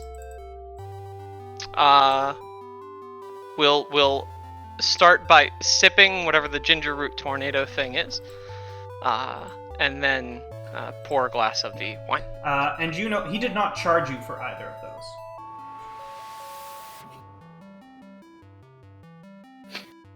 I didn't get charged either, did I? You did. Oh, I did. Oh. They were Interesting. five silver pieces. Total for my several drinks? They're cheap. This is welcome to happy hour, baby. Hell yeah. Well, it's like most casinos. Like, they get you on the gambling, not on the actual drinks, so they liquor you up so you gamble more. Yeah, I guess I haven't spent a ton of time in bars. I probably don't even notice that that has happened. Fair enough. But yeah, you are not right. charged. Yeah. I just kind of noticed, I'm like, hey, that's... What the heck, man? But, like, he's not even close, so I don't even, like... Whatever. Were you waiting for? Did Pan come down to the gambling as well? No. No, he's... Oh, it is he's just us. oh. Were you waiting for me to get started? No, I played one game and I won it, and they take 20% of the winnings of the pot for themselves. So that's, I won money, but taxes, man. I don't think that's how taxes work. Well, the house takes the money. It's not taxes per se, but it's... Fair enough. I lost, what was that, 50 something gold? Like... Actually, yeah, drinking alone does sound like the cheaper game. Yeah. Well, to be fair, I made 200 gold, but I lost 50, so... Huh. Yeah. When you look at the wine bottle as well, I should say, you notice a name on it. Can you read Elvish? I think so. Then you recognize it seems to be a elven Yes. family name written on the bottle. And is this like an elven family name that I should write down somewhere, or are we just going to note that? What was that? Whichever you want. What was the name? Okay, so Elishor. Elishor. If you want to find the people that made your wine later, then yes, you should write it down. Depends how good it is. Yeah. Which is a question. How good is this wine? Where does it weigh up in my level of likiness? Ugh.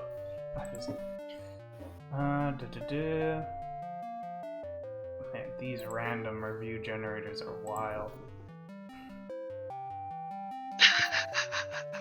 Do you want it to taste like urine or tofu? Tofu is way tastier than I wouldn't know about the other one, but tofu is delicious. Depends on how you cook it. Exactly. But the underlying flavor is under-evaluated.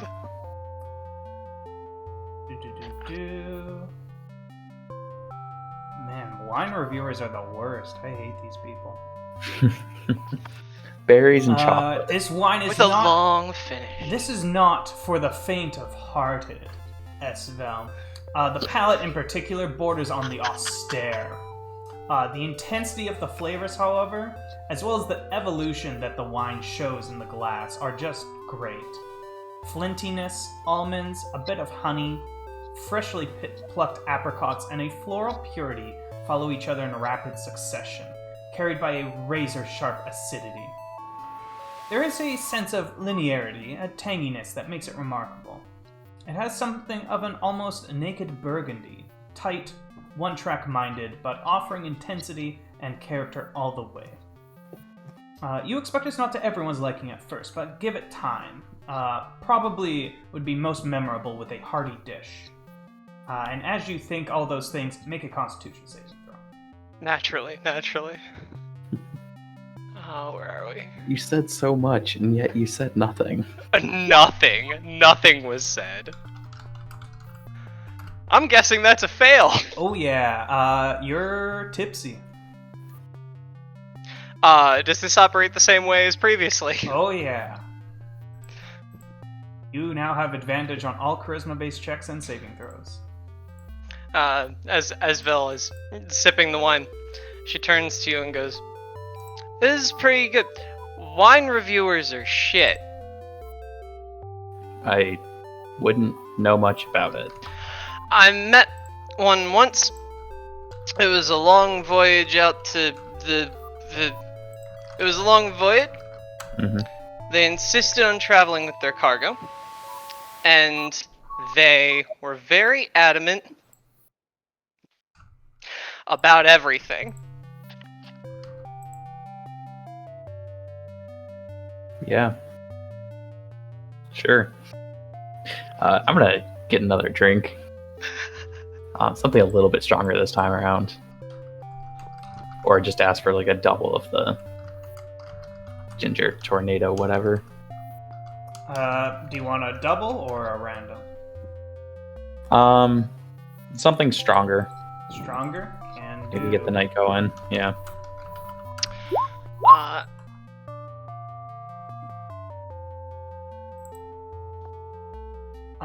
He hands you a dark cider. Give it a little sip. All right, can rock with this. Yeah, definitely. You can tell this is definitely stronger than the gin Right. you were sipping before. Mm-hmm. As you are sipping at that, Esfel's going to try and wave down the bartender. Yes, Are there- he comes back. Are there any games here that aren't not rigged, but 20% is a lot? Well, that's only for the Gambit of Ord. Any of the other, we got Avandra's Favor. It's a dice rolling game. You can always bet on the animal races. What else we got? 5e gambling. As he is listing them off, she's gonna kind of wave him away. What's the most Captain's Wheel. balanced? Skulls.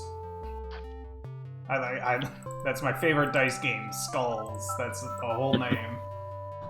Sloops and Sailors.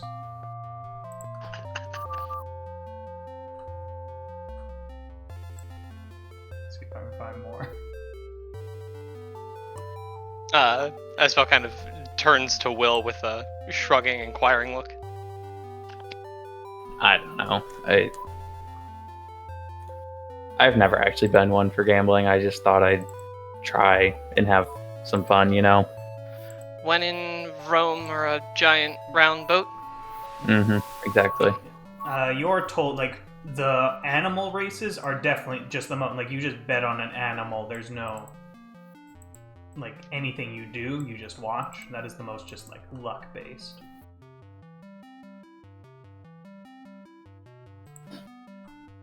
Avandra's Favor is a dice rolling game, very luck based.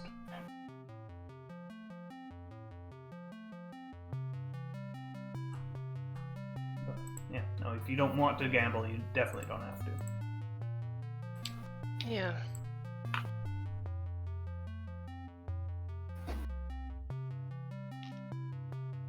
You know, I do envy you sometimes. Despite how weird and chaotic your world is, and how everything seems to be, you at least have fun with it. I think I've forgotten how to have fun, almost.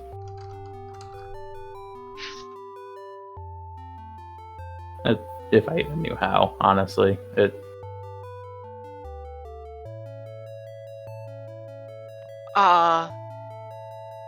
Esfel thinks for a sec. There is a weird look that crosses her face. And she asks the bartender if there's anywhere on the ship that music is playing.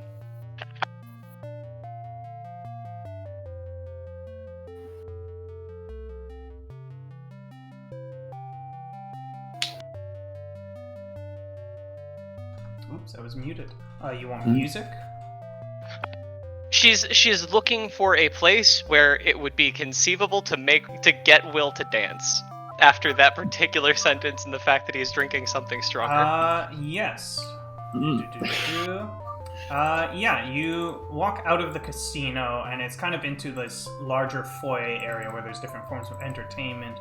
You see a puppet show happening nearby, which the audience seems particularly captivated by. You see some, like, street musicians, and you also see a group of bards standing on a stage that seem to be just getting ready to start playing. Yeah. With the, I assume we just brought our drinks with us or something akin to it. Oh yeah. We'll sort of gesture towards the puppet show while the bards get set up. You go to the puppet show? Sure. Yes, you go to the puppet show, and it's a bit odd. You see, at first, it is this guy. He seems to be wearing like some kind of like work apron, like he like works with some kind of craftsman, and he's walking around. He looks very sad, and he starts working on something, and he holds up this kind of silver rod and starts waving it around, very excited. But when the other puppets come nearby, you can see him hide it as the puppet runs away, wanting to hide what he has discovered. And then later on, after some passage, you see they have like quickly drawn like a little beard on him to indicate the passage of time. Seems to be drinking a lot at the bar when one of his old friends comes to visit, and they talk for a while, and she mentions that she needs help with something, so they decide to get some more help, and they get the help of two humans, a elf, and a Goliath. And they need to go and steal something. And so they all get ready to go and steal something. But something goes wrong. And a lot of people end up dying in a big explosion.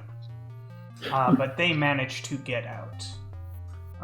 And after stalking out in the dead of the night, they walk through the forest, following this weird talking owl. And eventually the owl leads them to someone's home that helps them on their way.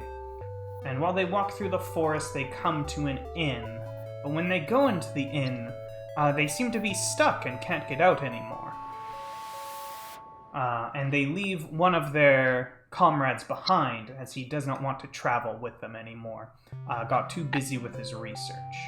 And around this point, I assume it's the elf that we're looking at, or rather that is salient to me.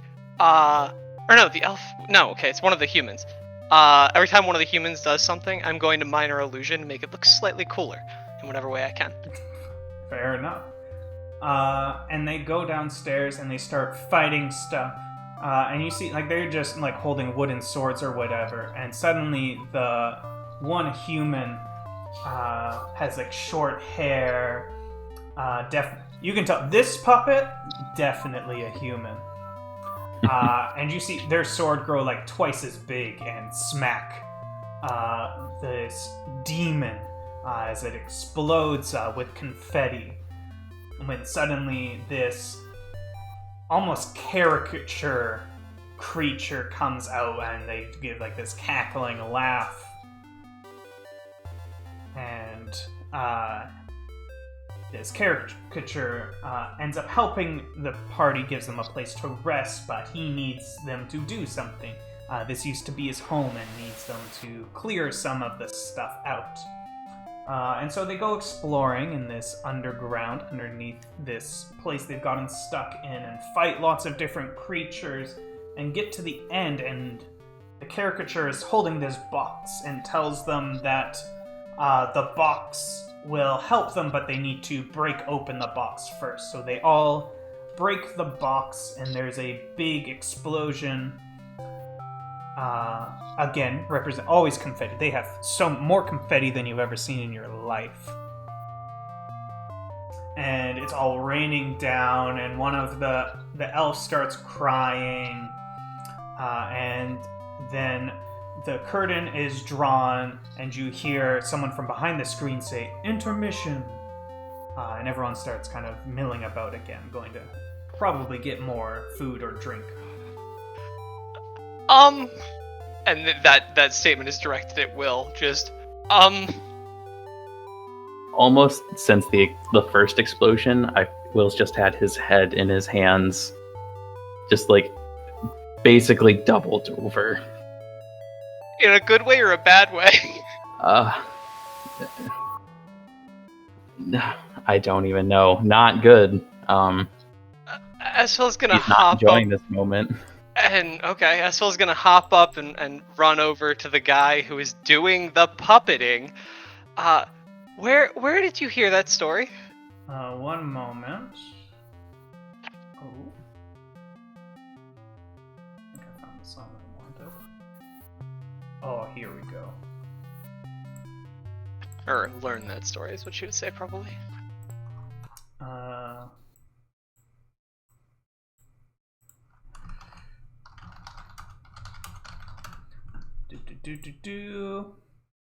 From behind you, you hear one of the bards say, "Hello, we are No Apple, and we're here to rock."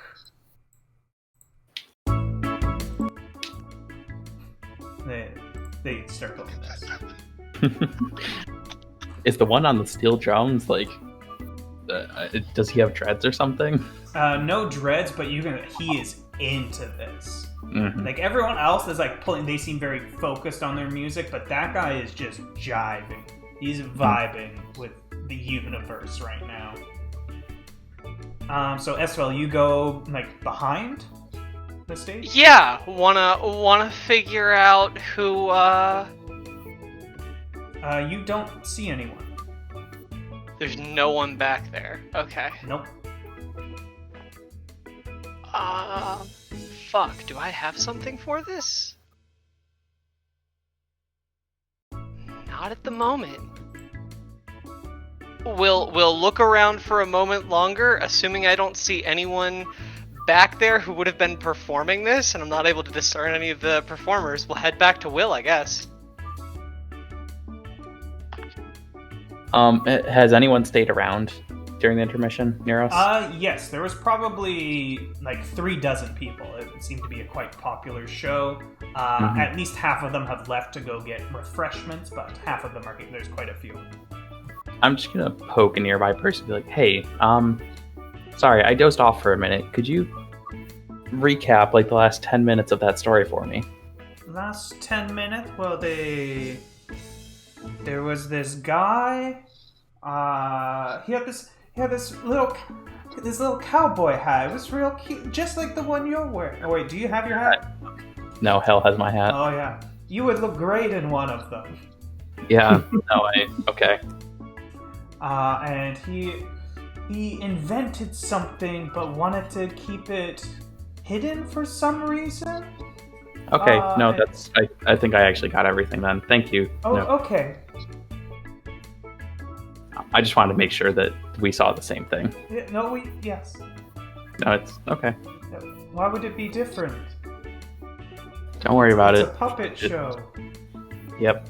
You know, for children? Mm-hmm. Okay. How many of those have you had? This Pointing is to my the- first. This is my first of these. Okay. Not a lie. That is my first Yeah. of this one. Yeah. Oh, Technically. technically.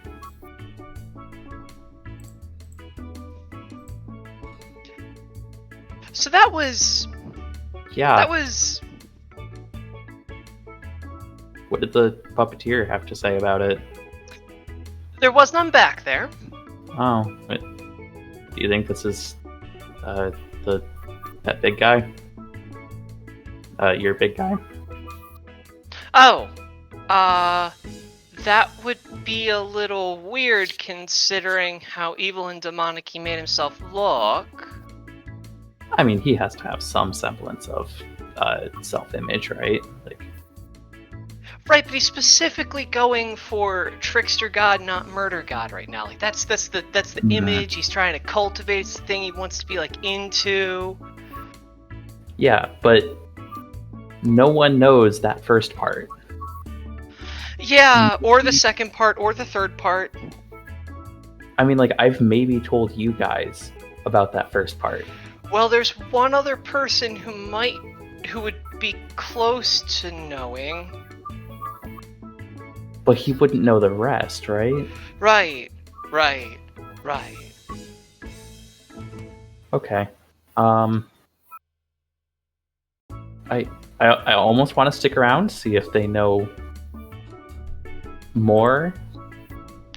Like, that this is obviously some weird magic, right? So if they might know the future. I don't, maybe?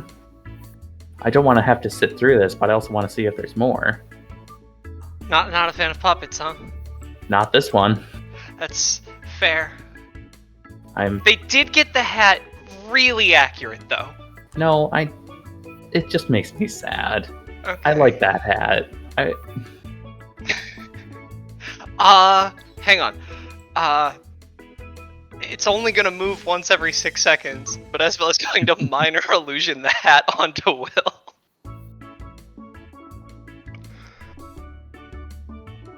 Thanks. You said something about dancing, maybe? Yeah. I Yes, really, I did.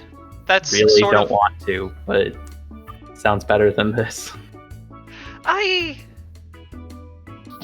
You'll be fine.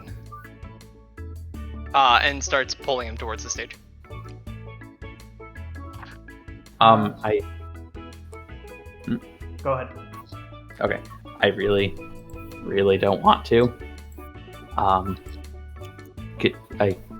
Belle, please. I don't know if I can actually fight back in this instance because you are stronger than me. Oh, she's not going to, like, force you that way. Although she is at one point going to ask, why?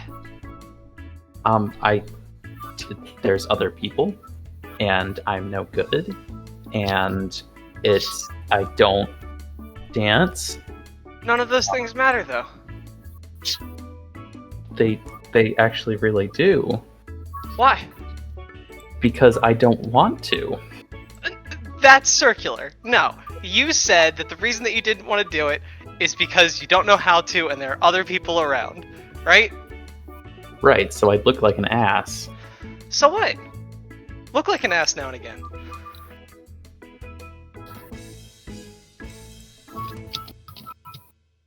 You know I hate you, right? That's fine. Okay. Just as long as we're on the... Oh, okay.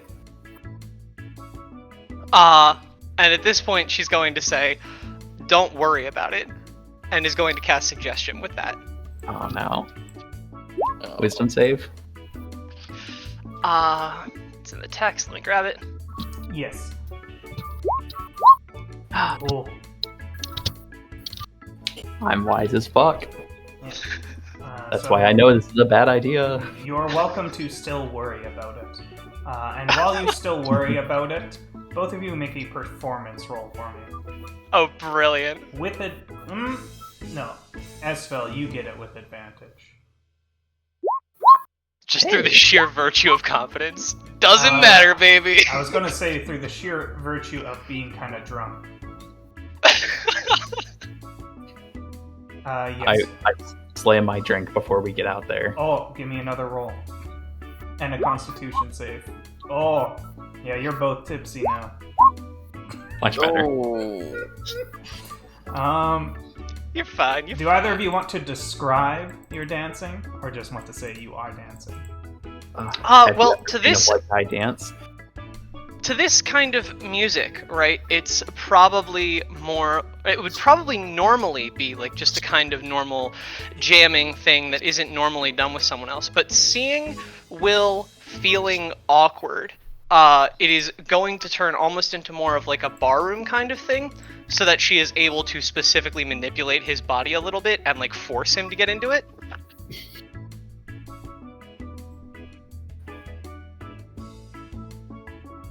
So like spins and turns and things like this. Yeah, as spinning, definitely several times trips. We'll catch you if possible. Seeing Also, you are dancing, incorrect about they're it going being to song. switch up the music. They start their next song.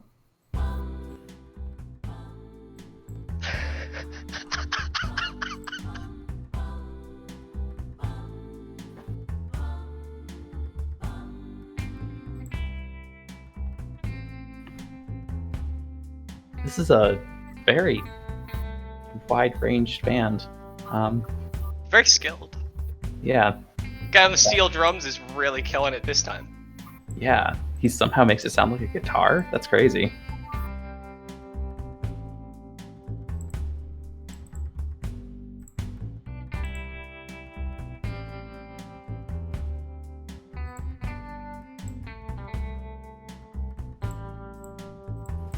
I guess it's slow dance time. Something like that, yeah. How do I make this At flashier? this point, you hear from the puppet show, "Time for Act 2!" We can go back if you want.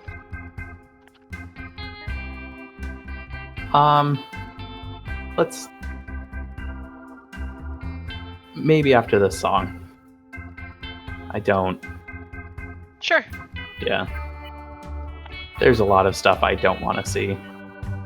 And she will start prestidigitating lights and things like that in time with the music.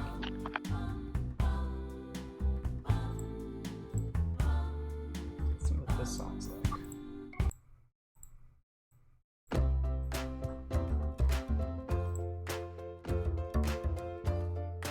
It's just Vic looking through the music library that's attached to Roll20. Or do you think I get all of my music? Cheery Monday. Okay. Yeah, after a equally stumbly and awkward slow dance, I guess. Oh. This is a little more my speed. Square dance. Oh man, we gotta play this one. It's at this point that you see the video I sent in the chat. What do you think "Cruising for Goblins" sounds like? Oh my god. Oh wait, do you want "Cruising for"? I'll give you a choice. The bards shout out. So for our next one, we're going to play one of our hits, "Cruising for Goblins" or "Crunk Night." Oh my god. I'll yell back, "Cruising for Goblin."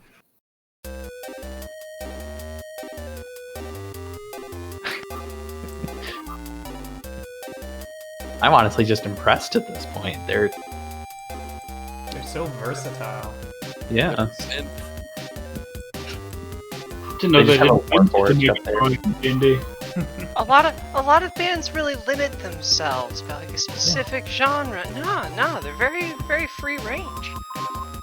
Yeah. You want to see the last of that puppet show, I guess? I'm sure Sure. it's a little wrapping up.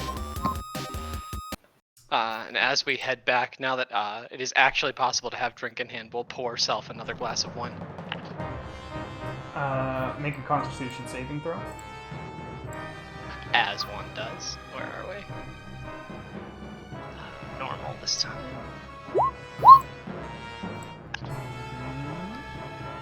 No, you're good. You're still tipsy. As you come back, it seems to be at a sort of climax.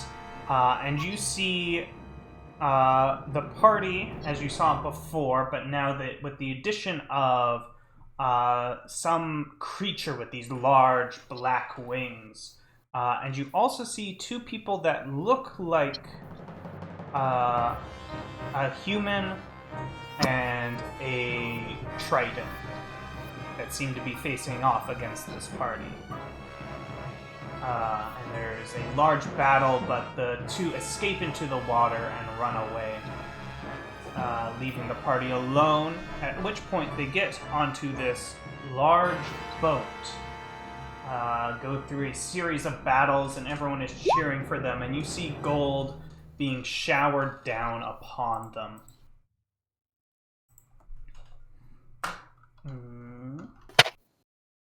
Give me a perception roll, Scott. Alrighty, perception is a straight perception. 13. Cast invisibility. I didn't see the cast invisibility. You definitely. You sneak behind the stage, and there is no one there. So, Will, what you are continuing to see is after the fight, you see everyone you see it goes kind of dim, but like lights are still on, like, the play is still going. Everyone has exited the Colosseum, and you see 2 Goliath puppets rise up. And you see this great fight between them. This struggle. You see axe on sword. You see them drop their weapons and continue to tussle in the arena. Blood and sweat dripping off of both of them. You see the Flame Champion take the other Goliath's weapon and snap it in half over his leg, and take the sharpened edge of the flail and bring it down on the Goliath, crushing his head.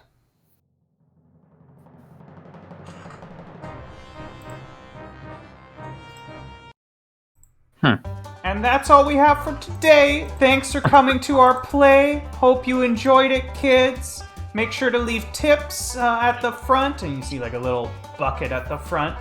We appreciate it very much. Bye-bye. This is just a voice from behind the curtain. Yes. And am I able to see who is see, making that voice, or is there nothing making that voice? And you see the bards in the back say, "We're going to play Crunk Knight now." Oh man, what a banger. Oh, it's night with a K too. Yeah. You don't see anyone, but you can hear a voice, but there's no one there. Yeah, we'll try and get to the exact same location as the origin of the voice. We'll actually try and have the voice originating like in the same space that I am. Yeah, you're kind of waving. You're looking for something invisible. Kind of, yeah, or just to see if there's any tangible physical force. No, you don't run into anything. Okay. And when you get closer, you're close enough now that you see the puppets seem to be moving on their own. Got it. Are any of the puppets just like, are they inanimate back there now?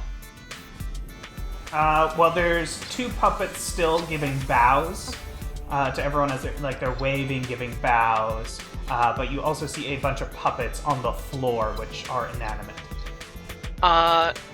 Yeah, gonna try and identify one of those. It'll take 11 minutes, so I may well get caught, but it's worth a shot. Yeah, do you want to do it here? Ooh, that's a question. Gonna... Yeah, I'm not gonna steal their puppets. Yeah. Okay, which puppet do you grab? Right now, it is the 2 Goliaths that were in the last scene that are bowing right now. All of the other puppets you saw are inanimate on the ground. Oh yeah, I'll identify Vel. Okay. Which one? Actual Vel, or are there multiple ones for all the different forms? There's a bunch of different Vel. I'll identify Wolf Vel because she's definitely the coolest Vel. Okay, you don't pick up Wolf Vel. You don't want to tip anybody off, but you kind of just place your hand on it. Will, what are you up to for the next 11 minutes? I'll just. I would have whispered to Will what I was doing, by the way, before I hopped on. I'm gonna try and find like a napkin or something I can write on. Yeah, sure, you can find something. Yeah, I might have some paper of my own even. I don't know. And I'm just gonna like write a little letter to Talai. In giant, whatever the giant language winds up looking like. Yep. in written form. Basically just saying good luck. And not much more than that. Just you got this. Try and pump him up a little. Say we won, and that I'm certain that he will do the same. And pass this note off to. I'll try and get somebody to take it to him. Sure. Yeah, you're confident, like, when you go back to your rooms, that you'll be able to find one of the staff members that have been helping you. If you're okay with passing it through them. Yeah. We can't see him, so I figured I'd have to. Yeah. So, as well, after 11 minutes, the puppet you're holding has no magical properties. Kinda what I figured. Alright. Gonna work my way back to Will. So, there are no performers. Yeah, I don't know if you saw the ending of that. Talai loses and dies. Is that what I got out of that? Yeah, the other Goliath broke his weapon in half and then used it to smash his head in. Okay. Huh. Not certain if it's them, like, trying to pump up, like, hey, our champion's gonna win, or something like that. Especially after their current one's losing horribly today. The question is, who is they? I assume this is run by some magician on the ship. I don't know. Honestly, Imra or Pan might be able to give us more on that. We could circle back to them. Yeah. As you're getting ready to leave, you see a few children have kind of lined up in front of the theater, and they seem to be kind of interacting with the two Goliath puppets that are still on stage. Just kind of talking to them as you've seen kids like talk to Muppets before. It's like that. Are the Muppets talking back? Yes, answering their questions and such. Essel taps Will on the shoulder and calls attention to that. Oh, interesting. I want to go ask a question, if the children don't mind me stepping in for a moment. You are the only adult in line. Mm-hmm. So you wait probably about 10 minutes until it's your turn, unless you want to cut in line or something. I'm not going to cut in front of a child. That's When Esfeld tapped you on the shoulder, she also cast guidance. Okay. Okay, yeah, you get to the front of the line, and... hello, little boy? Could we... Sure. I just have a few quick questions. Yes? The fake guys, the fake guy with the hat, do you know where they went? What happened with them? I was quite invested in their storyline, actually. It is quite an interesting one, is it not? Yes. They... Well, I don't... How can we truly know what happens? But what I like to imagine, because I too am invested in all of these characters. So I like to imagine what possibilities there could be. In one, I imagine they go onto a ship and become privateers, liberating enslaved sailors from their shackles. In others, they travel the world in search of new lands, coming to islands and continents, seeing plants and animals and people unlike anything we've ever seen.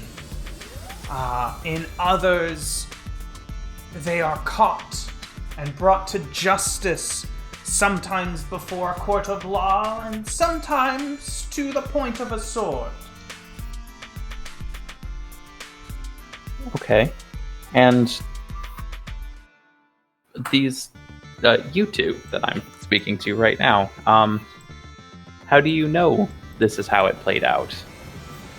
How Or do is this we just you? No, it is a story. It was Right. written. No, Okay. It is a really good story. Do you think I could maybe meet the person who wrote it? Well, no one wrote the story. The story was made. It is the story. Less than helpful. Okay. Okay. I just kind of leave.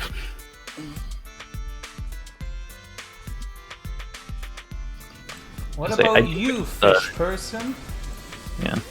Are you a child with questions?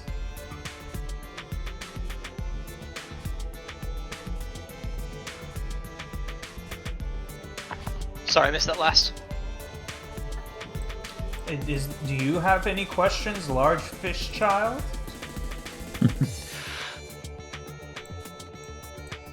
Where did you find the story? The puppets look at each other and there's like a little chuckle you can see. We did not find the story. The story found us. So it did. How does one read the story? It cannot be. It is only known. It cannot be read. It cannot be shared like you want. It is known. And one last question. Who are you? Well, forgot to get names for this. My name is Damien. Talai's Goliath bows. And my name is Minos, the other Goliath bows. Pleasure to meet you both. That's all I had. Do either of those names ring a bell? Not as people, but as, I don't know, some sort of religious figure? No, not at all. Okay, worth a shot. Oh, yeah.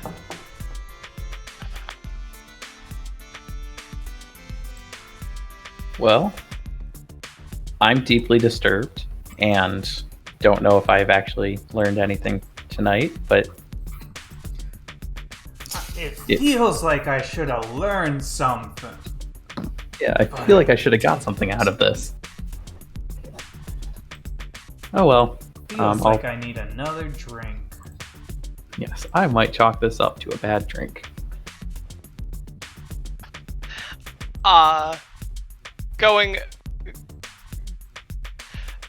I don't think you're wrong about finding Imra and Pan, though.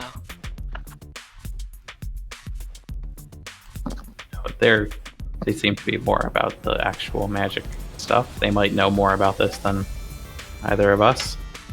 Or A little have bit. Yeah. Do you know where they are? I haven't seen either since we split. I last saw Pan up on the deck, eating a sword, and then making another one disappear forever. So he might still be there. I'm sure. That sounds like it'd give him terrible indigestion. And with that, you want to go find Pan? Yeah. Yeah. And Okay. maybe see if we can ask about Imra on the way.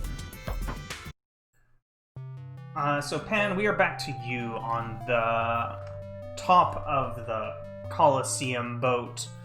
And you've started walking around, kind of asking the other sailor folk here about the rumors we had talked about.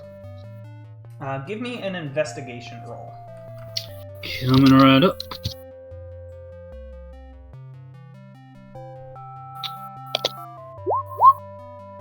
Oh, sorry, that should have not have had disadvantage. We'll give it to you with advantage. You're asking people like you have enough information to go off of. You'll be able to. 16. Okay. You hear some stories of black dragons, but everything you hear is like very much rumor. Like these sound more like childhood stories, like something you would tell a child to scare them rather than anything substantial. Sure. However, when you ask about the archipelago, like none of them say, "Oh, I've been there. Here's directions." But there is one sailor that says he has heard of a place like that.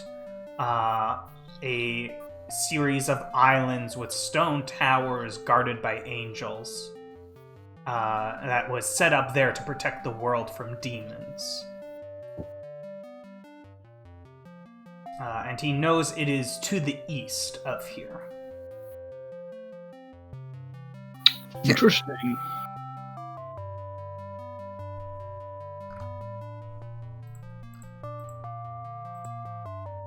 Did he give it any indication of how distant? No. And it seemed like he is like repeating a story to you.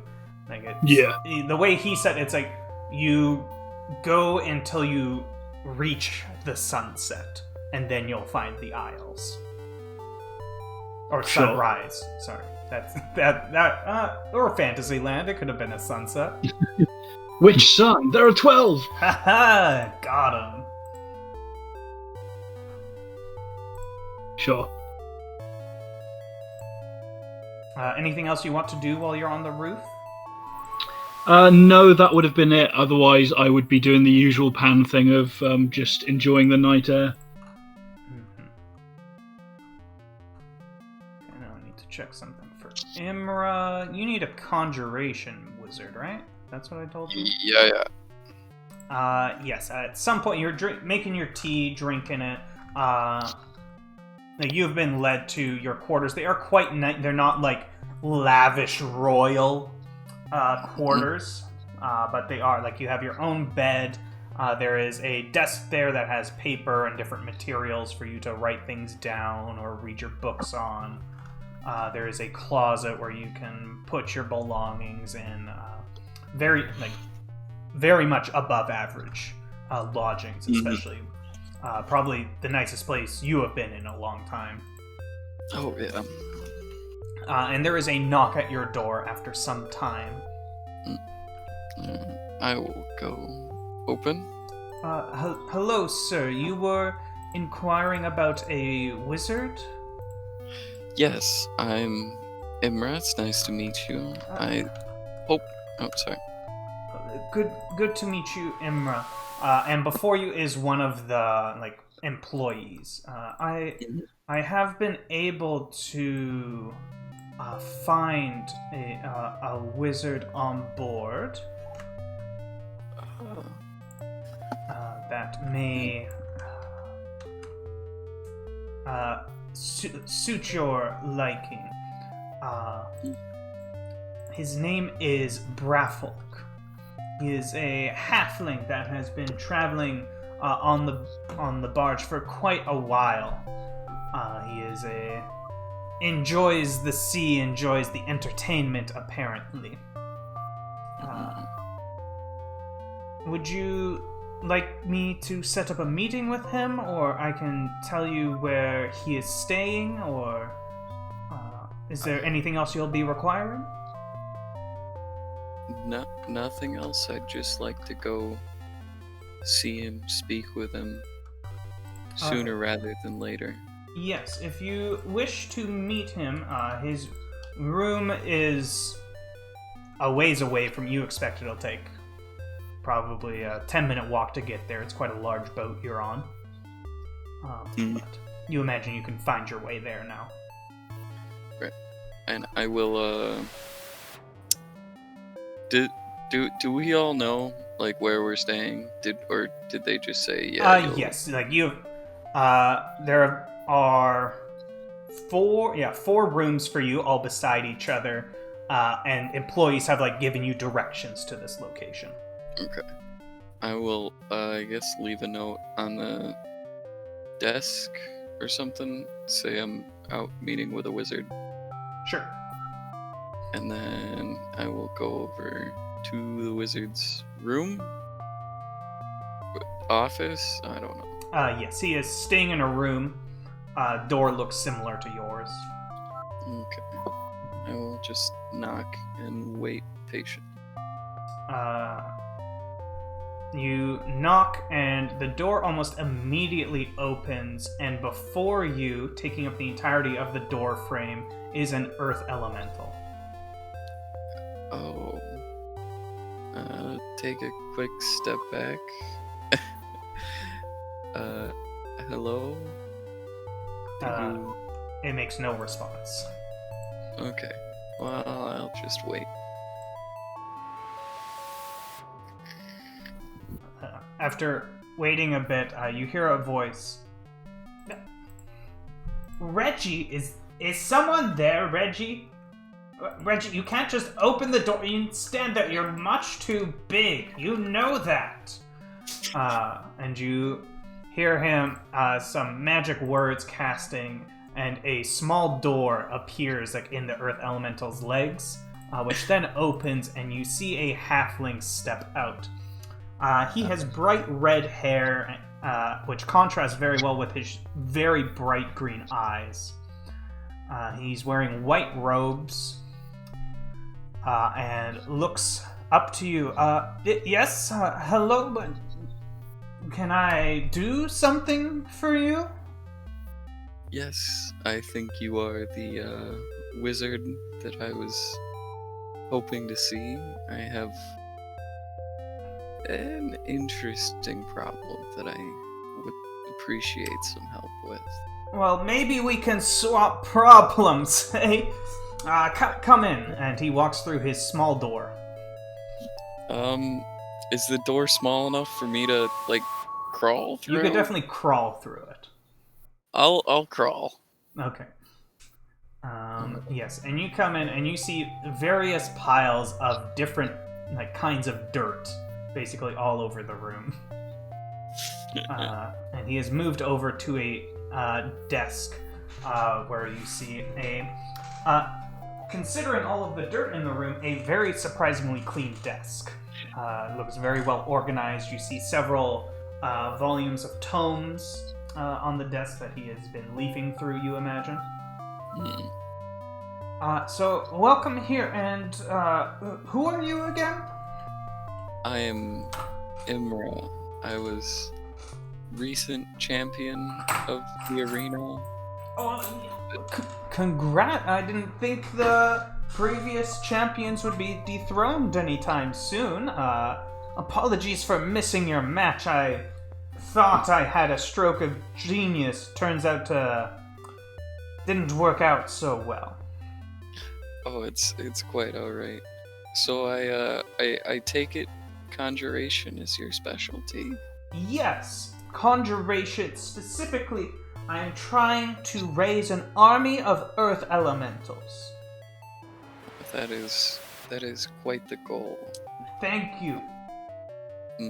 My problem lies a little more on the movement, teleportation end of conjuration. But I'm sure someone like yourself could help me. That does sound interesting. What particular problem are you having? Well, I need to go to another plane. But I'm not very equipped to do that. Okay. And how does this involve me? Well, there are ways for very high level or very talented wizards to do this. I do I'm consider myself a high level wizard. I'm certainly aware of that. But I'm going to have to take a little more of a homemade route, you may say. As I'm not much of a wizard. And I was hoping I could get some help on the work that I've already completed. maybe make a little more progress. And now, Emma, I'm gonna need you to hurry it up. Like, what do you need me to do? I need you to help me with this ritual, hopefully, to get to another plane. That does sound quite interesting. There have been lots of issues with the planes as of late. With the gods coming back and everything. Oh, you know those guys? They suck. They came back trying to mess up my magic. I am very well aware of the situation with the gods. And I'll pull out my book just a little bit so you can see like the emblem on the front. I don't know what that means. Mystra, Who? the goddess of magic. She controls everything you do as a wizard and allows it to happen. Oh, wow. Sure would love to meet her someday. Well, that kind of brings us to the next part. She's gone. No. Did someone That's- kill her? Yes, Who? it was another god, very evil god. Oh, I see. And I'm So so glad you had nothing to do with it. I would never. Oh. She's my goddess. But I need to get to Elysium to fix this problem. What could you do to fix a god being killed?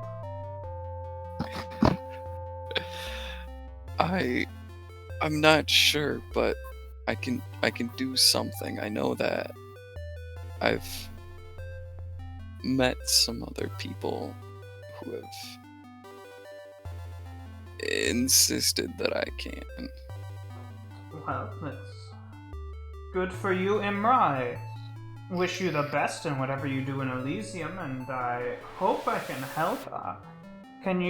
What kind of research have you done for this spell? And I will pull out all of the work I've done, at least some of it's on paper. Okay, And so what do we got? You need a component? Yep, need something from Elysium. Need people? Yeah, I think- it's a powerful spell. Like, no one has enough magic in just them to do it, so you need just people, like, as a fuel source, essentially. Not like Philosopher's Stone, like, you don't think it's going to kill them. But Right. you need energy. And you Yeah. specifically needed a conjuration wizard. Yes. Is that all the ones I gave you? I think there was a time thing. Yeah, it's Like- going to take some time to do it. It's not Yeah, going to it's be gonna take an hour instantaneous. at least. Can't be interrupted, all that jazz. He So- looks at it and he's like, "This is something we can accomplish. Does seem to still be a little bit risky, kind of operating outside of the usual scope and all that. Well, I don't have much of a choice. Well, Imra, I would be happy to help a fellow knowledge seeker. That's very kind of. Is there anything you can help with now, or would you need to help at the ritual? I can definitely put out some feelers, get some other magic friends. The boat will be leaving in about a week, I believe. You can check with the captain if you want to. He could probably give you a more specific timetable. Yes. Well, And I am planning to stay on the boat. I'm sorry, Imra, but I'm not going to depart just for your spell. That may or may not work. I wouldn't expect you to.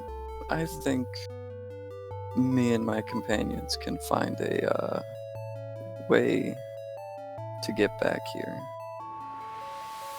Yeah, so just sometime in the next week. Yep. Let me know. I'll be around. Thank you for your help.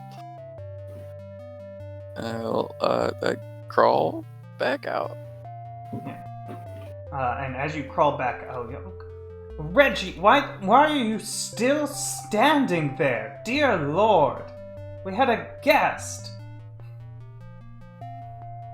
And you close the door and go back to your room?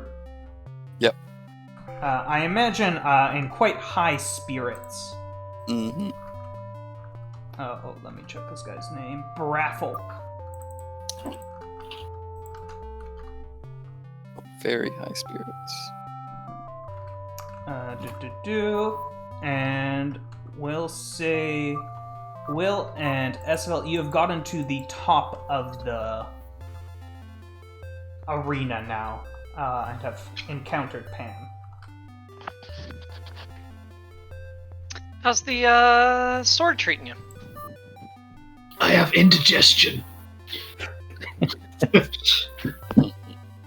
I know. Pan just kind of cocks his head quizzically at the question because it makes no sense. At that, Esfel will hold up a glass of wine and offer it to Pan. And Pan will...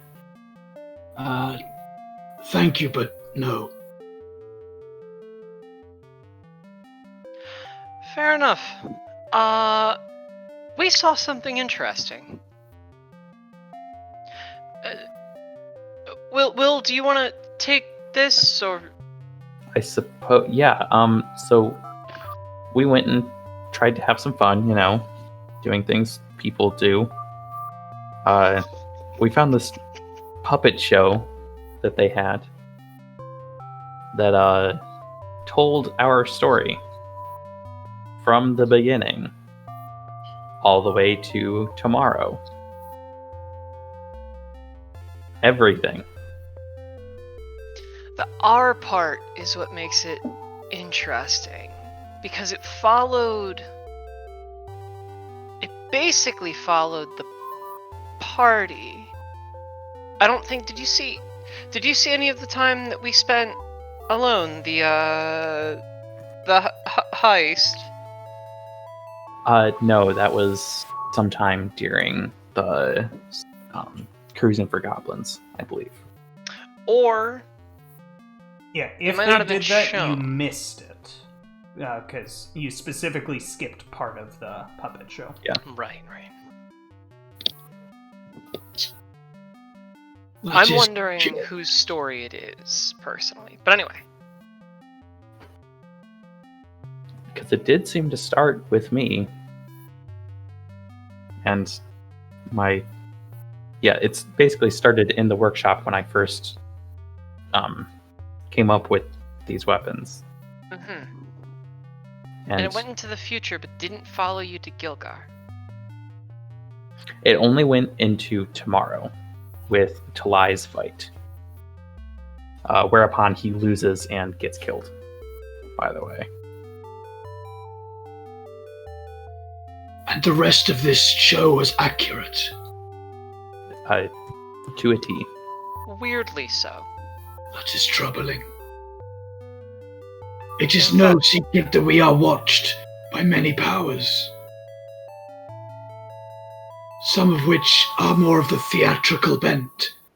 And Pan stares at Esvale, implying your particular friend.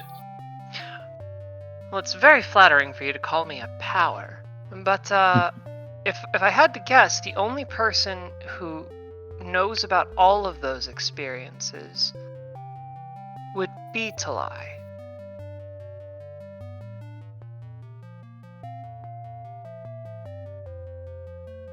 You know, the person they specifically pulled off to the side away from us. That's actually true. Do we know where he is? No.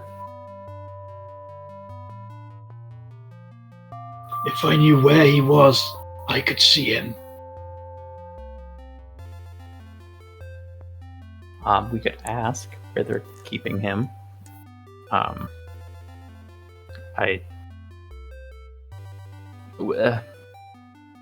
you able to follow an item by somehow? I was going to give this quick letter to him through a third party. Let's talk while we walk. We should probably get Imra for this. Yes. Do you Yeah, know where you he can- is? Yeah, you know where your rooms are, and you're. Yeah. Let's just reconvene there for. You head back to your rooms and you find Imra there. So as we were saying, having given Nimra the entire explanation we just gave Pan,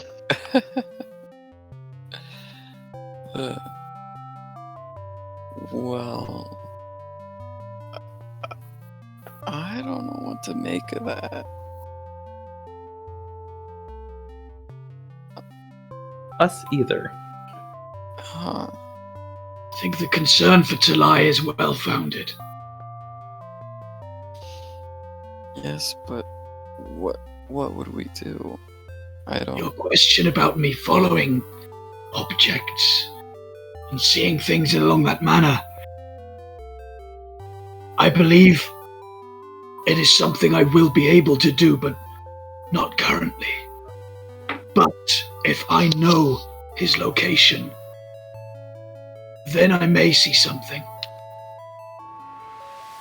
Okay, so do you want to just follow the person we give the letter to? And kind of try and sneak along with them? I could do that invisibly if you give me an hour. I tend to be noticed in crowds. That's not inaccurate. I could try, but I don't have anything to help me. So I think Perhaps if this messenger could be followed, and then you relay this location back to me, Yeah. That's what I perhaps was between thinking. us we can achieve this.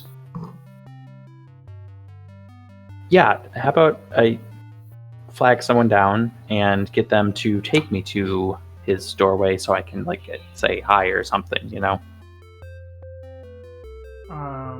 Yes, you find one of the employees and say you want to go and meet with him. Give me a That's- persuasion roll Persuasion, okay. with advantage. Okay. He looks you straight in the eyes and says, "No."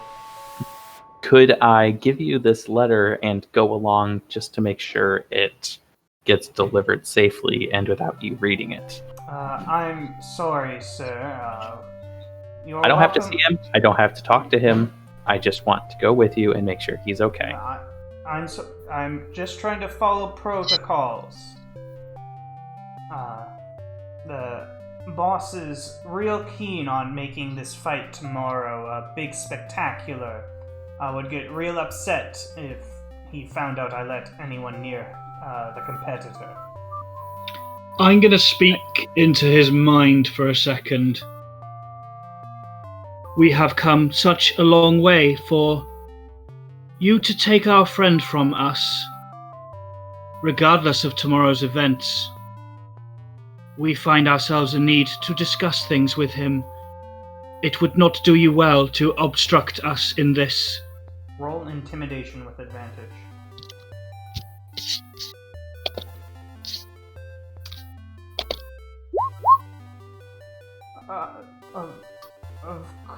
Of course, you do know him, of course. So I suppose it must be fine for you to join. Please follow me.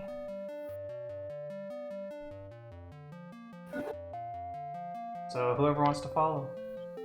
The gang follows, I suppose. Yeah, Unless someone yeah. wants to hang behind. Openly following, I'll hang out. Yeah. I'm in. Obviously, Talai is not actually here, so I'll do my best to figure out what he wants. But yes, you get there, and you come to a large wooden set of doors, probably at least 15 feet high. And the employee opens these doors, and inside you see opulence. You see just gold, silver, gemstones engraved into every single object. The 4-poster bed, the many tables, and you see large feasts spread out. And you see Talai very happily eating some food with his feet on a table. And does this seem like normal Talai disposition? Yes. You see, like, he is still holding on to his flail on his back.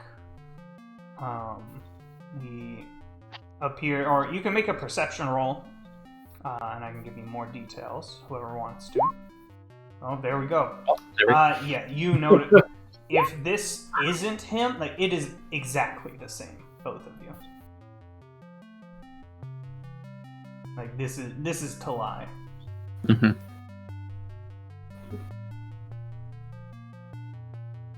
I think it was more important that we knew we could find him. Mm-hmm. Yeah.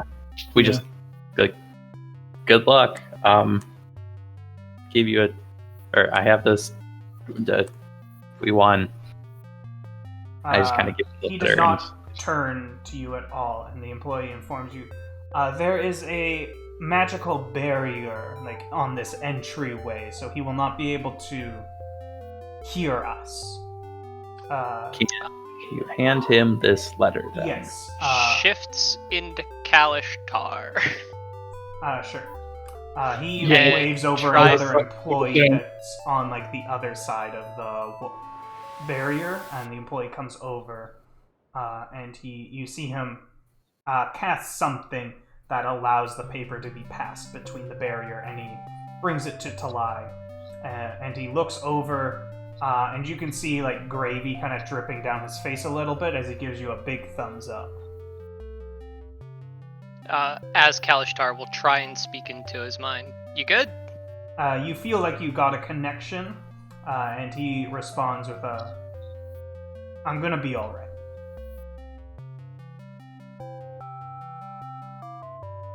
Fair enough. Turns back to the rest of the group, shrugs, and shifts back to Merfolk. Yeah. I was going to do the same mind voice, and I was just going to say, there is danger here. Us as a group are being watched. We believe you're the center of it. At this, none of you can hear it, but you can see he's kind of leaning back in his chair, and like he's giving a big laugh. Is he able to respond to your telepathy, Pam? Yeah. I don't think. I think it's one way. Okay.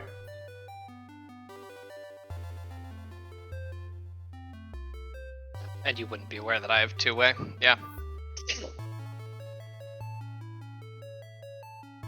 I'm you, but better.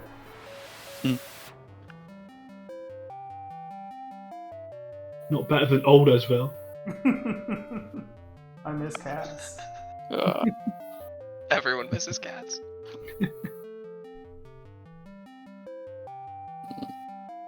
Anything else you want to do while you're here? Yeah, I'll say one more thing through the mind link thing, and just have you told them our story at all? You see him looking. He's not looking at you. He can't see you. He seems to just be looking in your direction. You expect there's some kind of like visual barrier, like one-way mirror or something. And he just looks confused and shakes his head. Okay. That would have sold Doris. I turn to the rest and go, well, actually, I'll do this in everyone's mind, just while we're around other people. And I'll just say, there's no reason I can see that he's told them this information. Maybe not willingly or consciously. Could I insight check his response on that? Just purely, like, I probably would. I doubt it would do much good, but normal insight. Yeah. 16. Yeah, you see no deception in his actions. Cool. And you also know Talai. He's not the most overly talkative type. He's not the type of person to just kind of tell everyone what he's been up to in the last year. And one final thing, do I spot anything magical within that space that I can see? Mainly, not like, a few items that probably would be, but anything that would be a little more suspicious.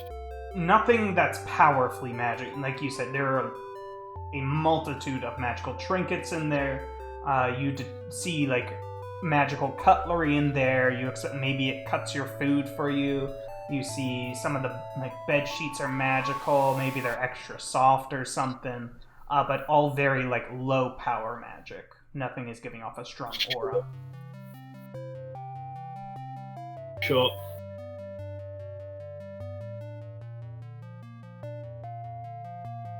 All right. Well, do we back to our rooms and we discuss / sleep on it?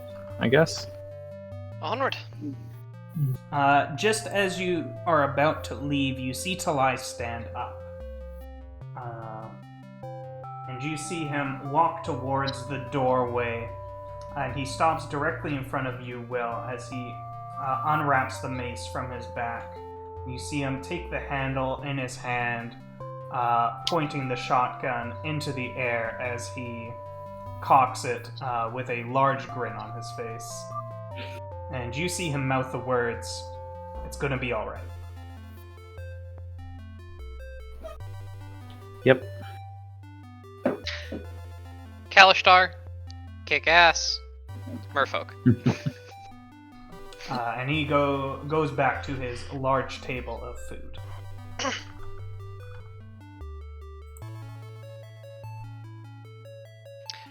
Once we are back to our rooms and away from the rest of the crew, one other option is that we could swing by the puppet show and see if Pan sees anything. That's true. Maybe follow some magic or something. It's a thought. It is getting quite late at this point. You're welcome to keep going if you want. It's worth a quick pass, isn't it? Yeah, I'd say so. I say we stop by there, maybe grab another drink on our way, and then just head back.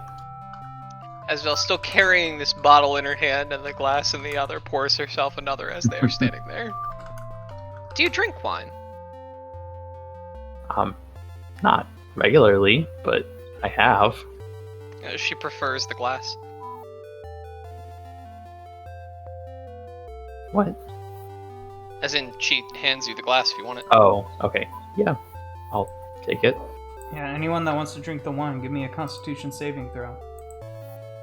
Woo woo.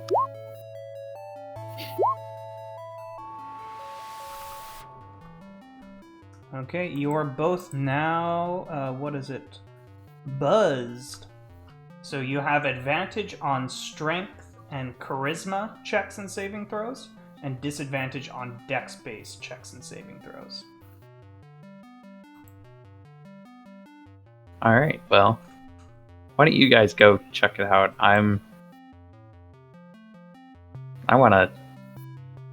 kind of tired.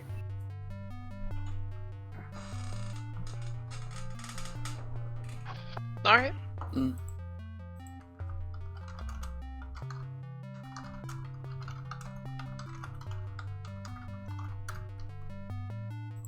Lead the way. And Esso will begin leading the crew to the to where the puppets had been set up. Yes, you see the puppets are still there. They seem to still be putting on a show. What are they doing?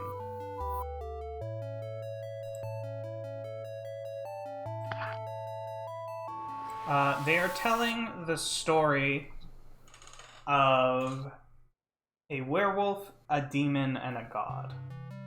Oh, Jesus. Would you like to watch? At this point, three of you hear the word, or the two of you who are with us just hear, "Oh, what the actual fuck?" And she sits down. This is my shit. Do any of those are they recognizable to anyone in the party? Yeah, they seem familiar, Pam, but you can't put your finger, like, it looks like someone you know, but just not quite. Which one? All three. All three. Cool. Cool. Any magical auras? Yes. Off all three, you're getting some kind of latent magic, although nothing associated with a specific school. Sure. Across all three puppets that are on stage. And what Esfeld had found out before, there's no visible puppeteer. No. No, so they appear to be self-animated. Yeah, so do you want to hear the story? Yeah. As we are sitting here,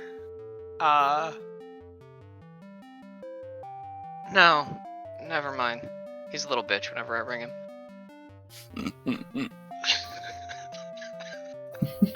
We'll just he just starts booing. Boo! This isn't what happened.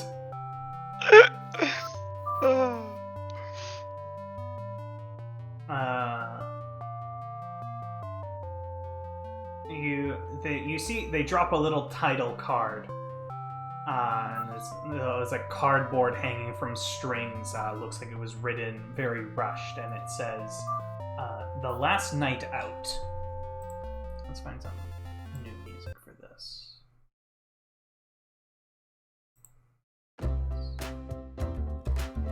Yeah, this is what I want.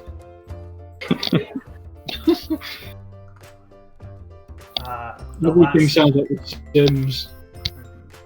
The Last Night Out. So first on stage, you see a woman. Seems to be, obviously in puppet form. Long brown hair.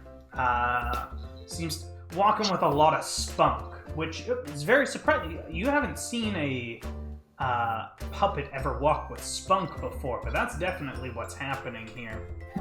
And across... That means something very different where I'm from. Oh no, it means that here still. It's just not the primary meaning. Mm-hmm. Sure. And on the other side of the stage comes out this red-colored puppet that has these big red wings behind it and a pointed tail. They both walk to center stage and they start holding hands and they're dancing in circles. And you see them, they're going off on adventures. You see them go into a cave and fight monsters and finding treasure and going to inns and meeting new people. And one day they're on an adventure. And they're going through these frozen mountains in a faraway land. And when they get there, you hear these loud rumbles of giants walking in the background, and they have to sneak around, trying to be very quiet. And they come around a corner when suddenly they meet someone else. It seems like almost like a child, this small person, so frail, malnourished, trapped in this icy cave. They manage to break him out, but as they break the ice to free him, the ice giants return, and it's this chase through the mountains as they try to escape, and eventually they make it out.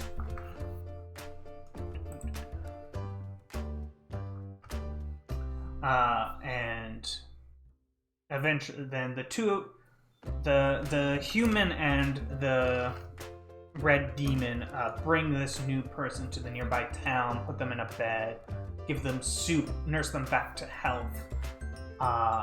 And then, once he's feeling better, all three of them join hands and go on more and more adventures together. But as you can see, it's often this third one, this smaller human, that's lagging behind, never able to keep up. And then we see them at a tavern, and they're having a big meal.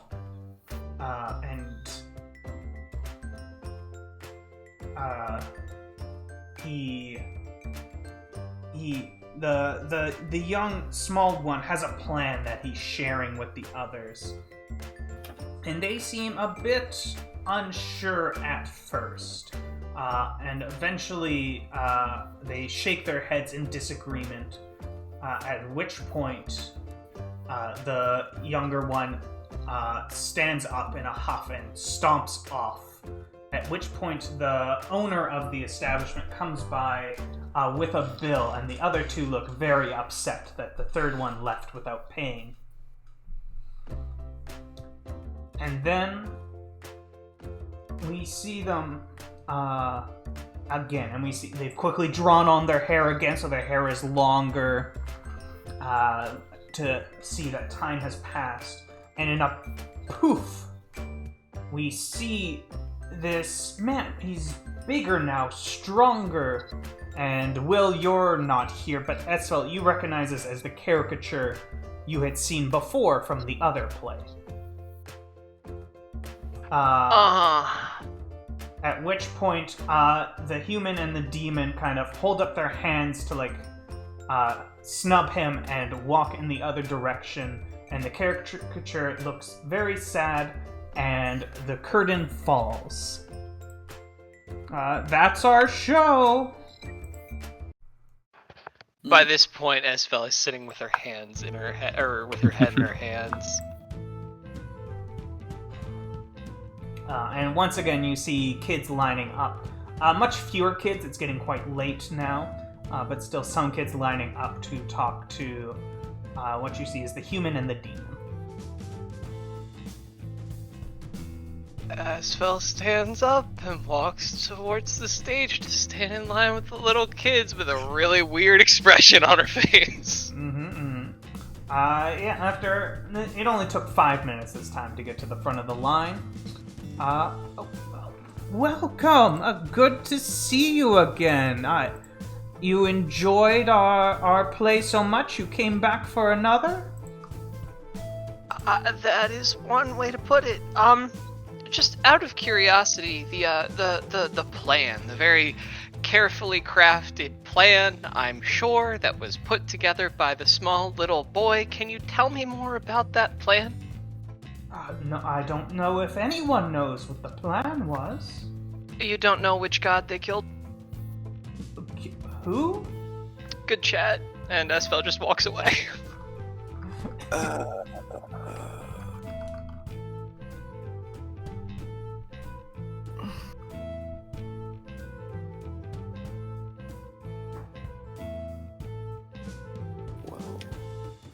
In case anyone hasn't caught it yet, that was Mama, Jaju, and Sirik. Yeah. Oh.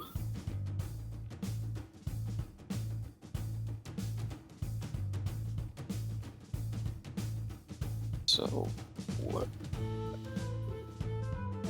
Where do we go from here? So Sirik was the young small one. Yep. Mhm.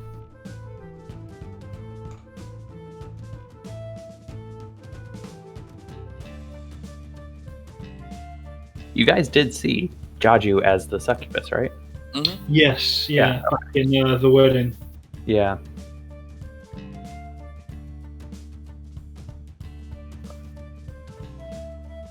Do it.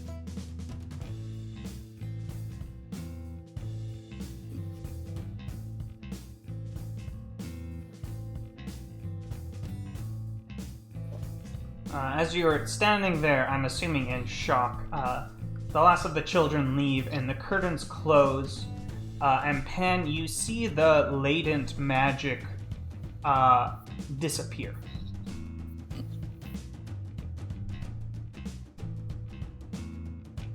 I am uncertain there is anything to be learned here.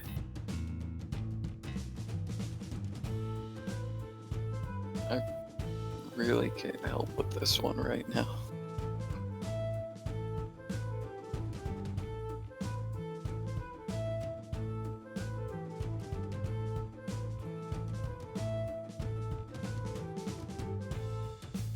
Anything else, anyone? When Esfo walked off, she just headed back to the rooms. Actually, enough. maybe she would have headed above decks. Fair We're enough. gonna spend some time outside tonight. Nothing that we actually narrate, but just Yeah. okay. Yes, so each of you was given your own room that you are welcome to stay in. Do you all want to just have a long rest in your room? Yeah. Yeah. Before I sleep, knowing where Talai is, and it only cost me 10 minutes of time, I'm going to set up the clairvoyance spell. Okay. I will pop that. So now I know where he is. I'm concentrating on that location. If I see him, if I see anyone else in there, I will switch from vision to sound and see if I can hear the conversation. Sure. I place an invisible sentry. You've seen it before. It takes 10 minutes. Sure, yeah. You see Talai is still eating. You see an employee kind of just standing at attention in the corner of the room, although he does not seem to be talking. You see Talai seems to be finishing up his meal and getting ready for bed. Mhm. And then he goes to sleep. Sure.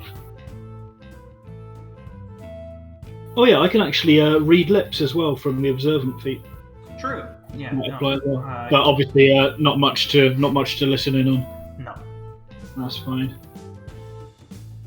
But you do not see, like, he seems to be safe. You don't notice anything out of the ordinary. Sure.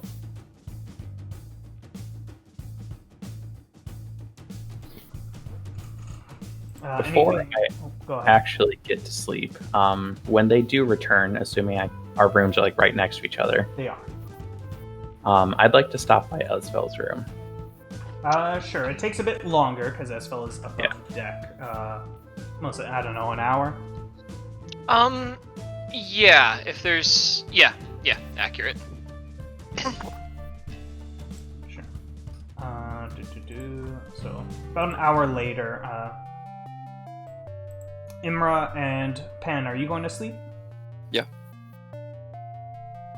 Yeah, unless anyone wanted to bring me along for anything, I'll settle down. I'll probably actually spend my second spell, and I'll just cast clairvoyance again, like just before going to sleep properly, just on the region of the puppets, and just keep a watch for the 10 minutes that the spell lasts for.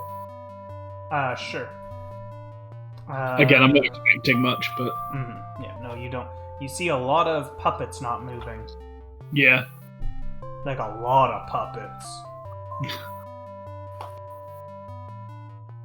Are all the puppets recognizable to me in terms of people we've met on our adventures, or there are others that are like some other complete different story? Yes, you From what I can tell, I you suppose. see puppets that you do not recognize. Cool. Alright, Will and Esfel, what are you up to? Come in. This is just like the good old days of changelings. I miss it. Right? I know, right? I'm just gonna just stand in the doorway almost and just I had fun.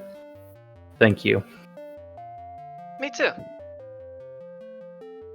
And just despite everything, it was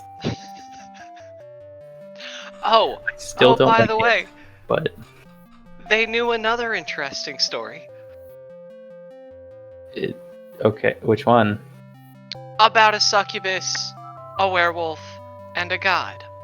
Oh, Uh-huh. that's Uh-huh. actually no one knows that story. Uh-huh. Okay. Well, Yeah. Anyway, yes. That's No. Me thinker. too. yeah, okay. Good night. Can I just leave? Go back to my room and go to sleep. All right. Y'all go to bed. Yep. Yeah. Yeah. Yeah. Peaceful night. All have good dreams. Aw, so nice. Get a full sleep. You get full rest. Yes. Anything people want to? Anything people want to do first thing in the morning? Otherwise, we'll finish up real soon. Incense. Incense? Sure. Incense. I want to find enough incense for several castings of Find Familiar. And also I want to find my familiar. Sure. Yeah, we'll do that next session. Okay, cool. Anyone else? I would like to build a big old bonfire. Like in your room? No, I'd like to find a space where it would actually be reasonable to build a bonfire. Okay. Yeah. Okay, so everyone, you're having good morning. You're getting like your casting. Well, actually, all three of you are doing your casting preparations. Will, you got all that bonus free time in the morning to realize, because you want to make a bonfire and stuff, all that good stuff. If need be, I'll even go on to shore. Your bag of holding is missing. Fucker. End of session. Oh. What a twist! Alright, stream, thank you so much for showing up. Hope you had fun. We'll for sure be back next week with the next session of this, hopefully doing more streams throughout the week. But until next time, I'll talk to you later. I love you all so much. Bye!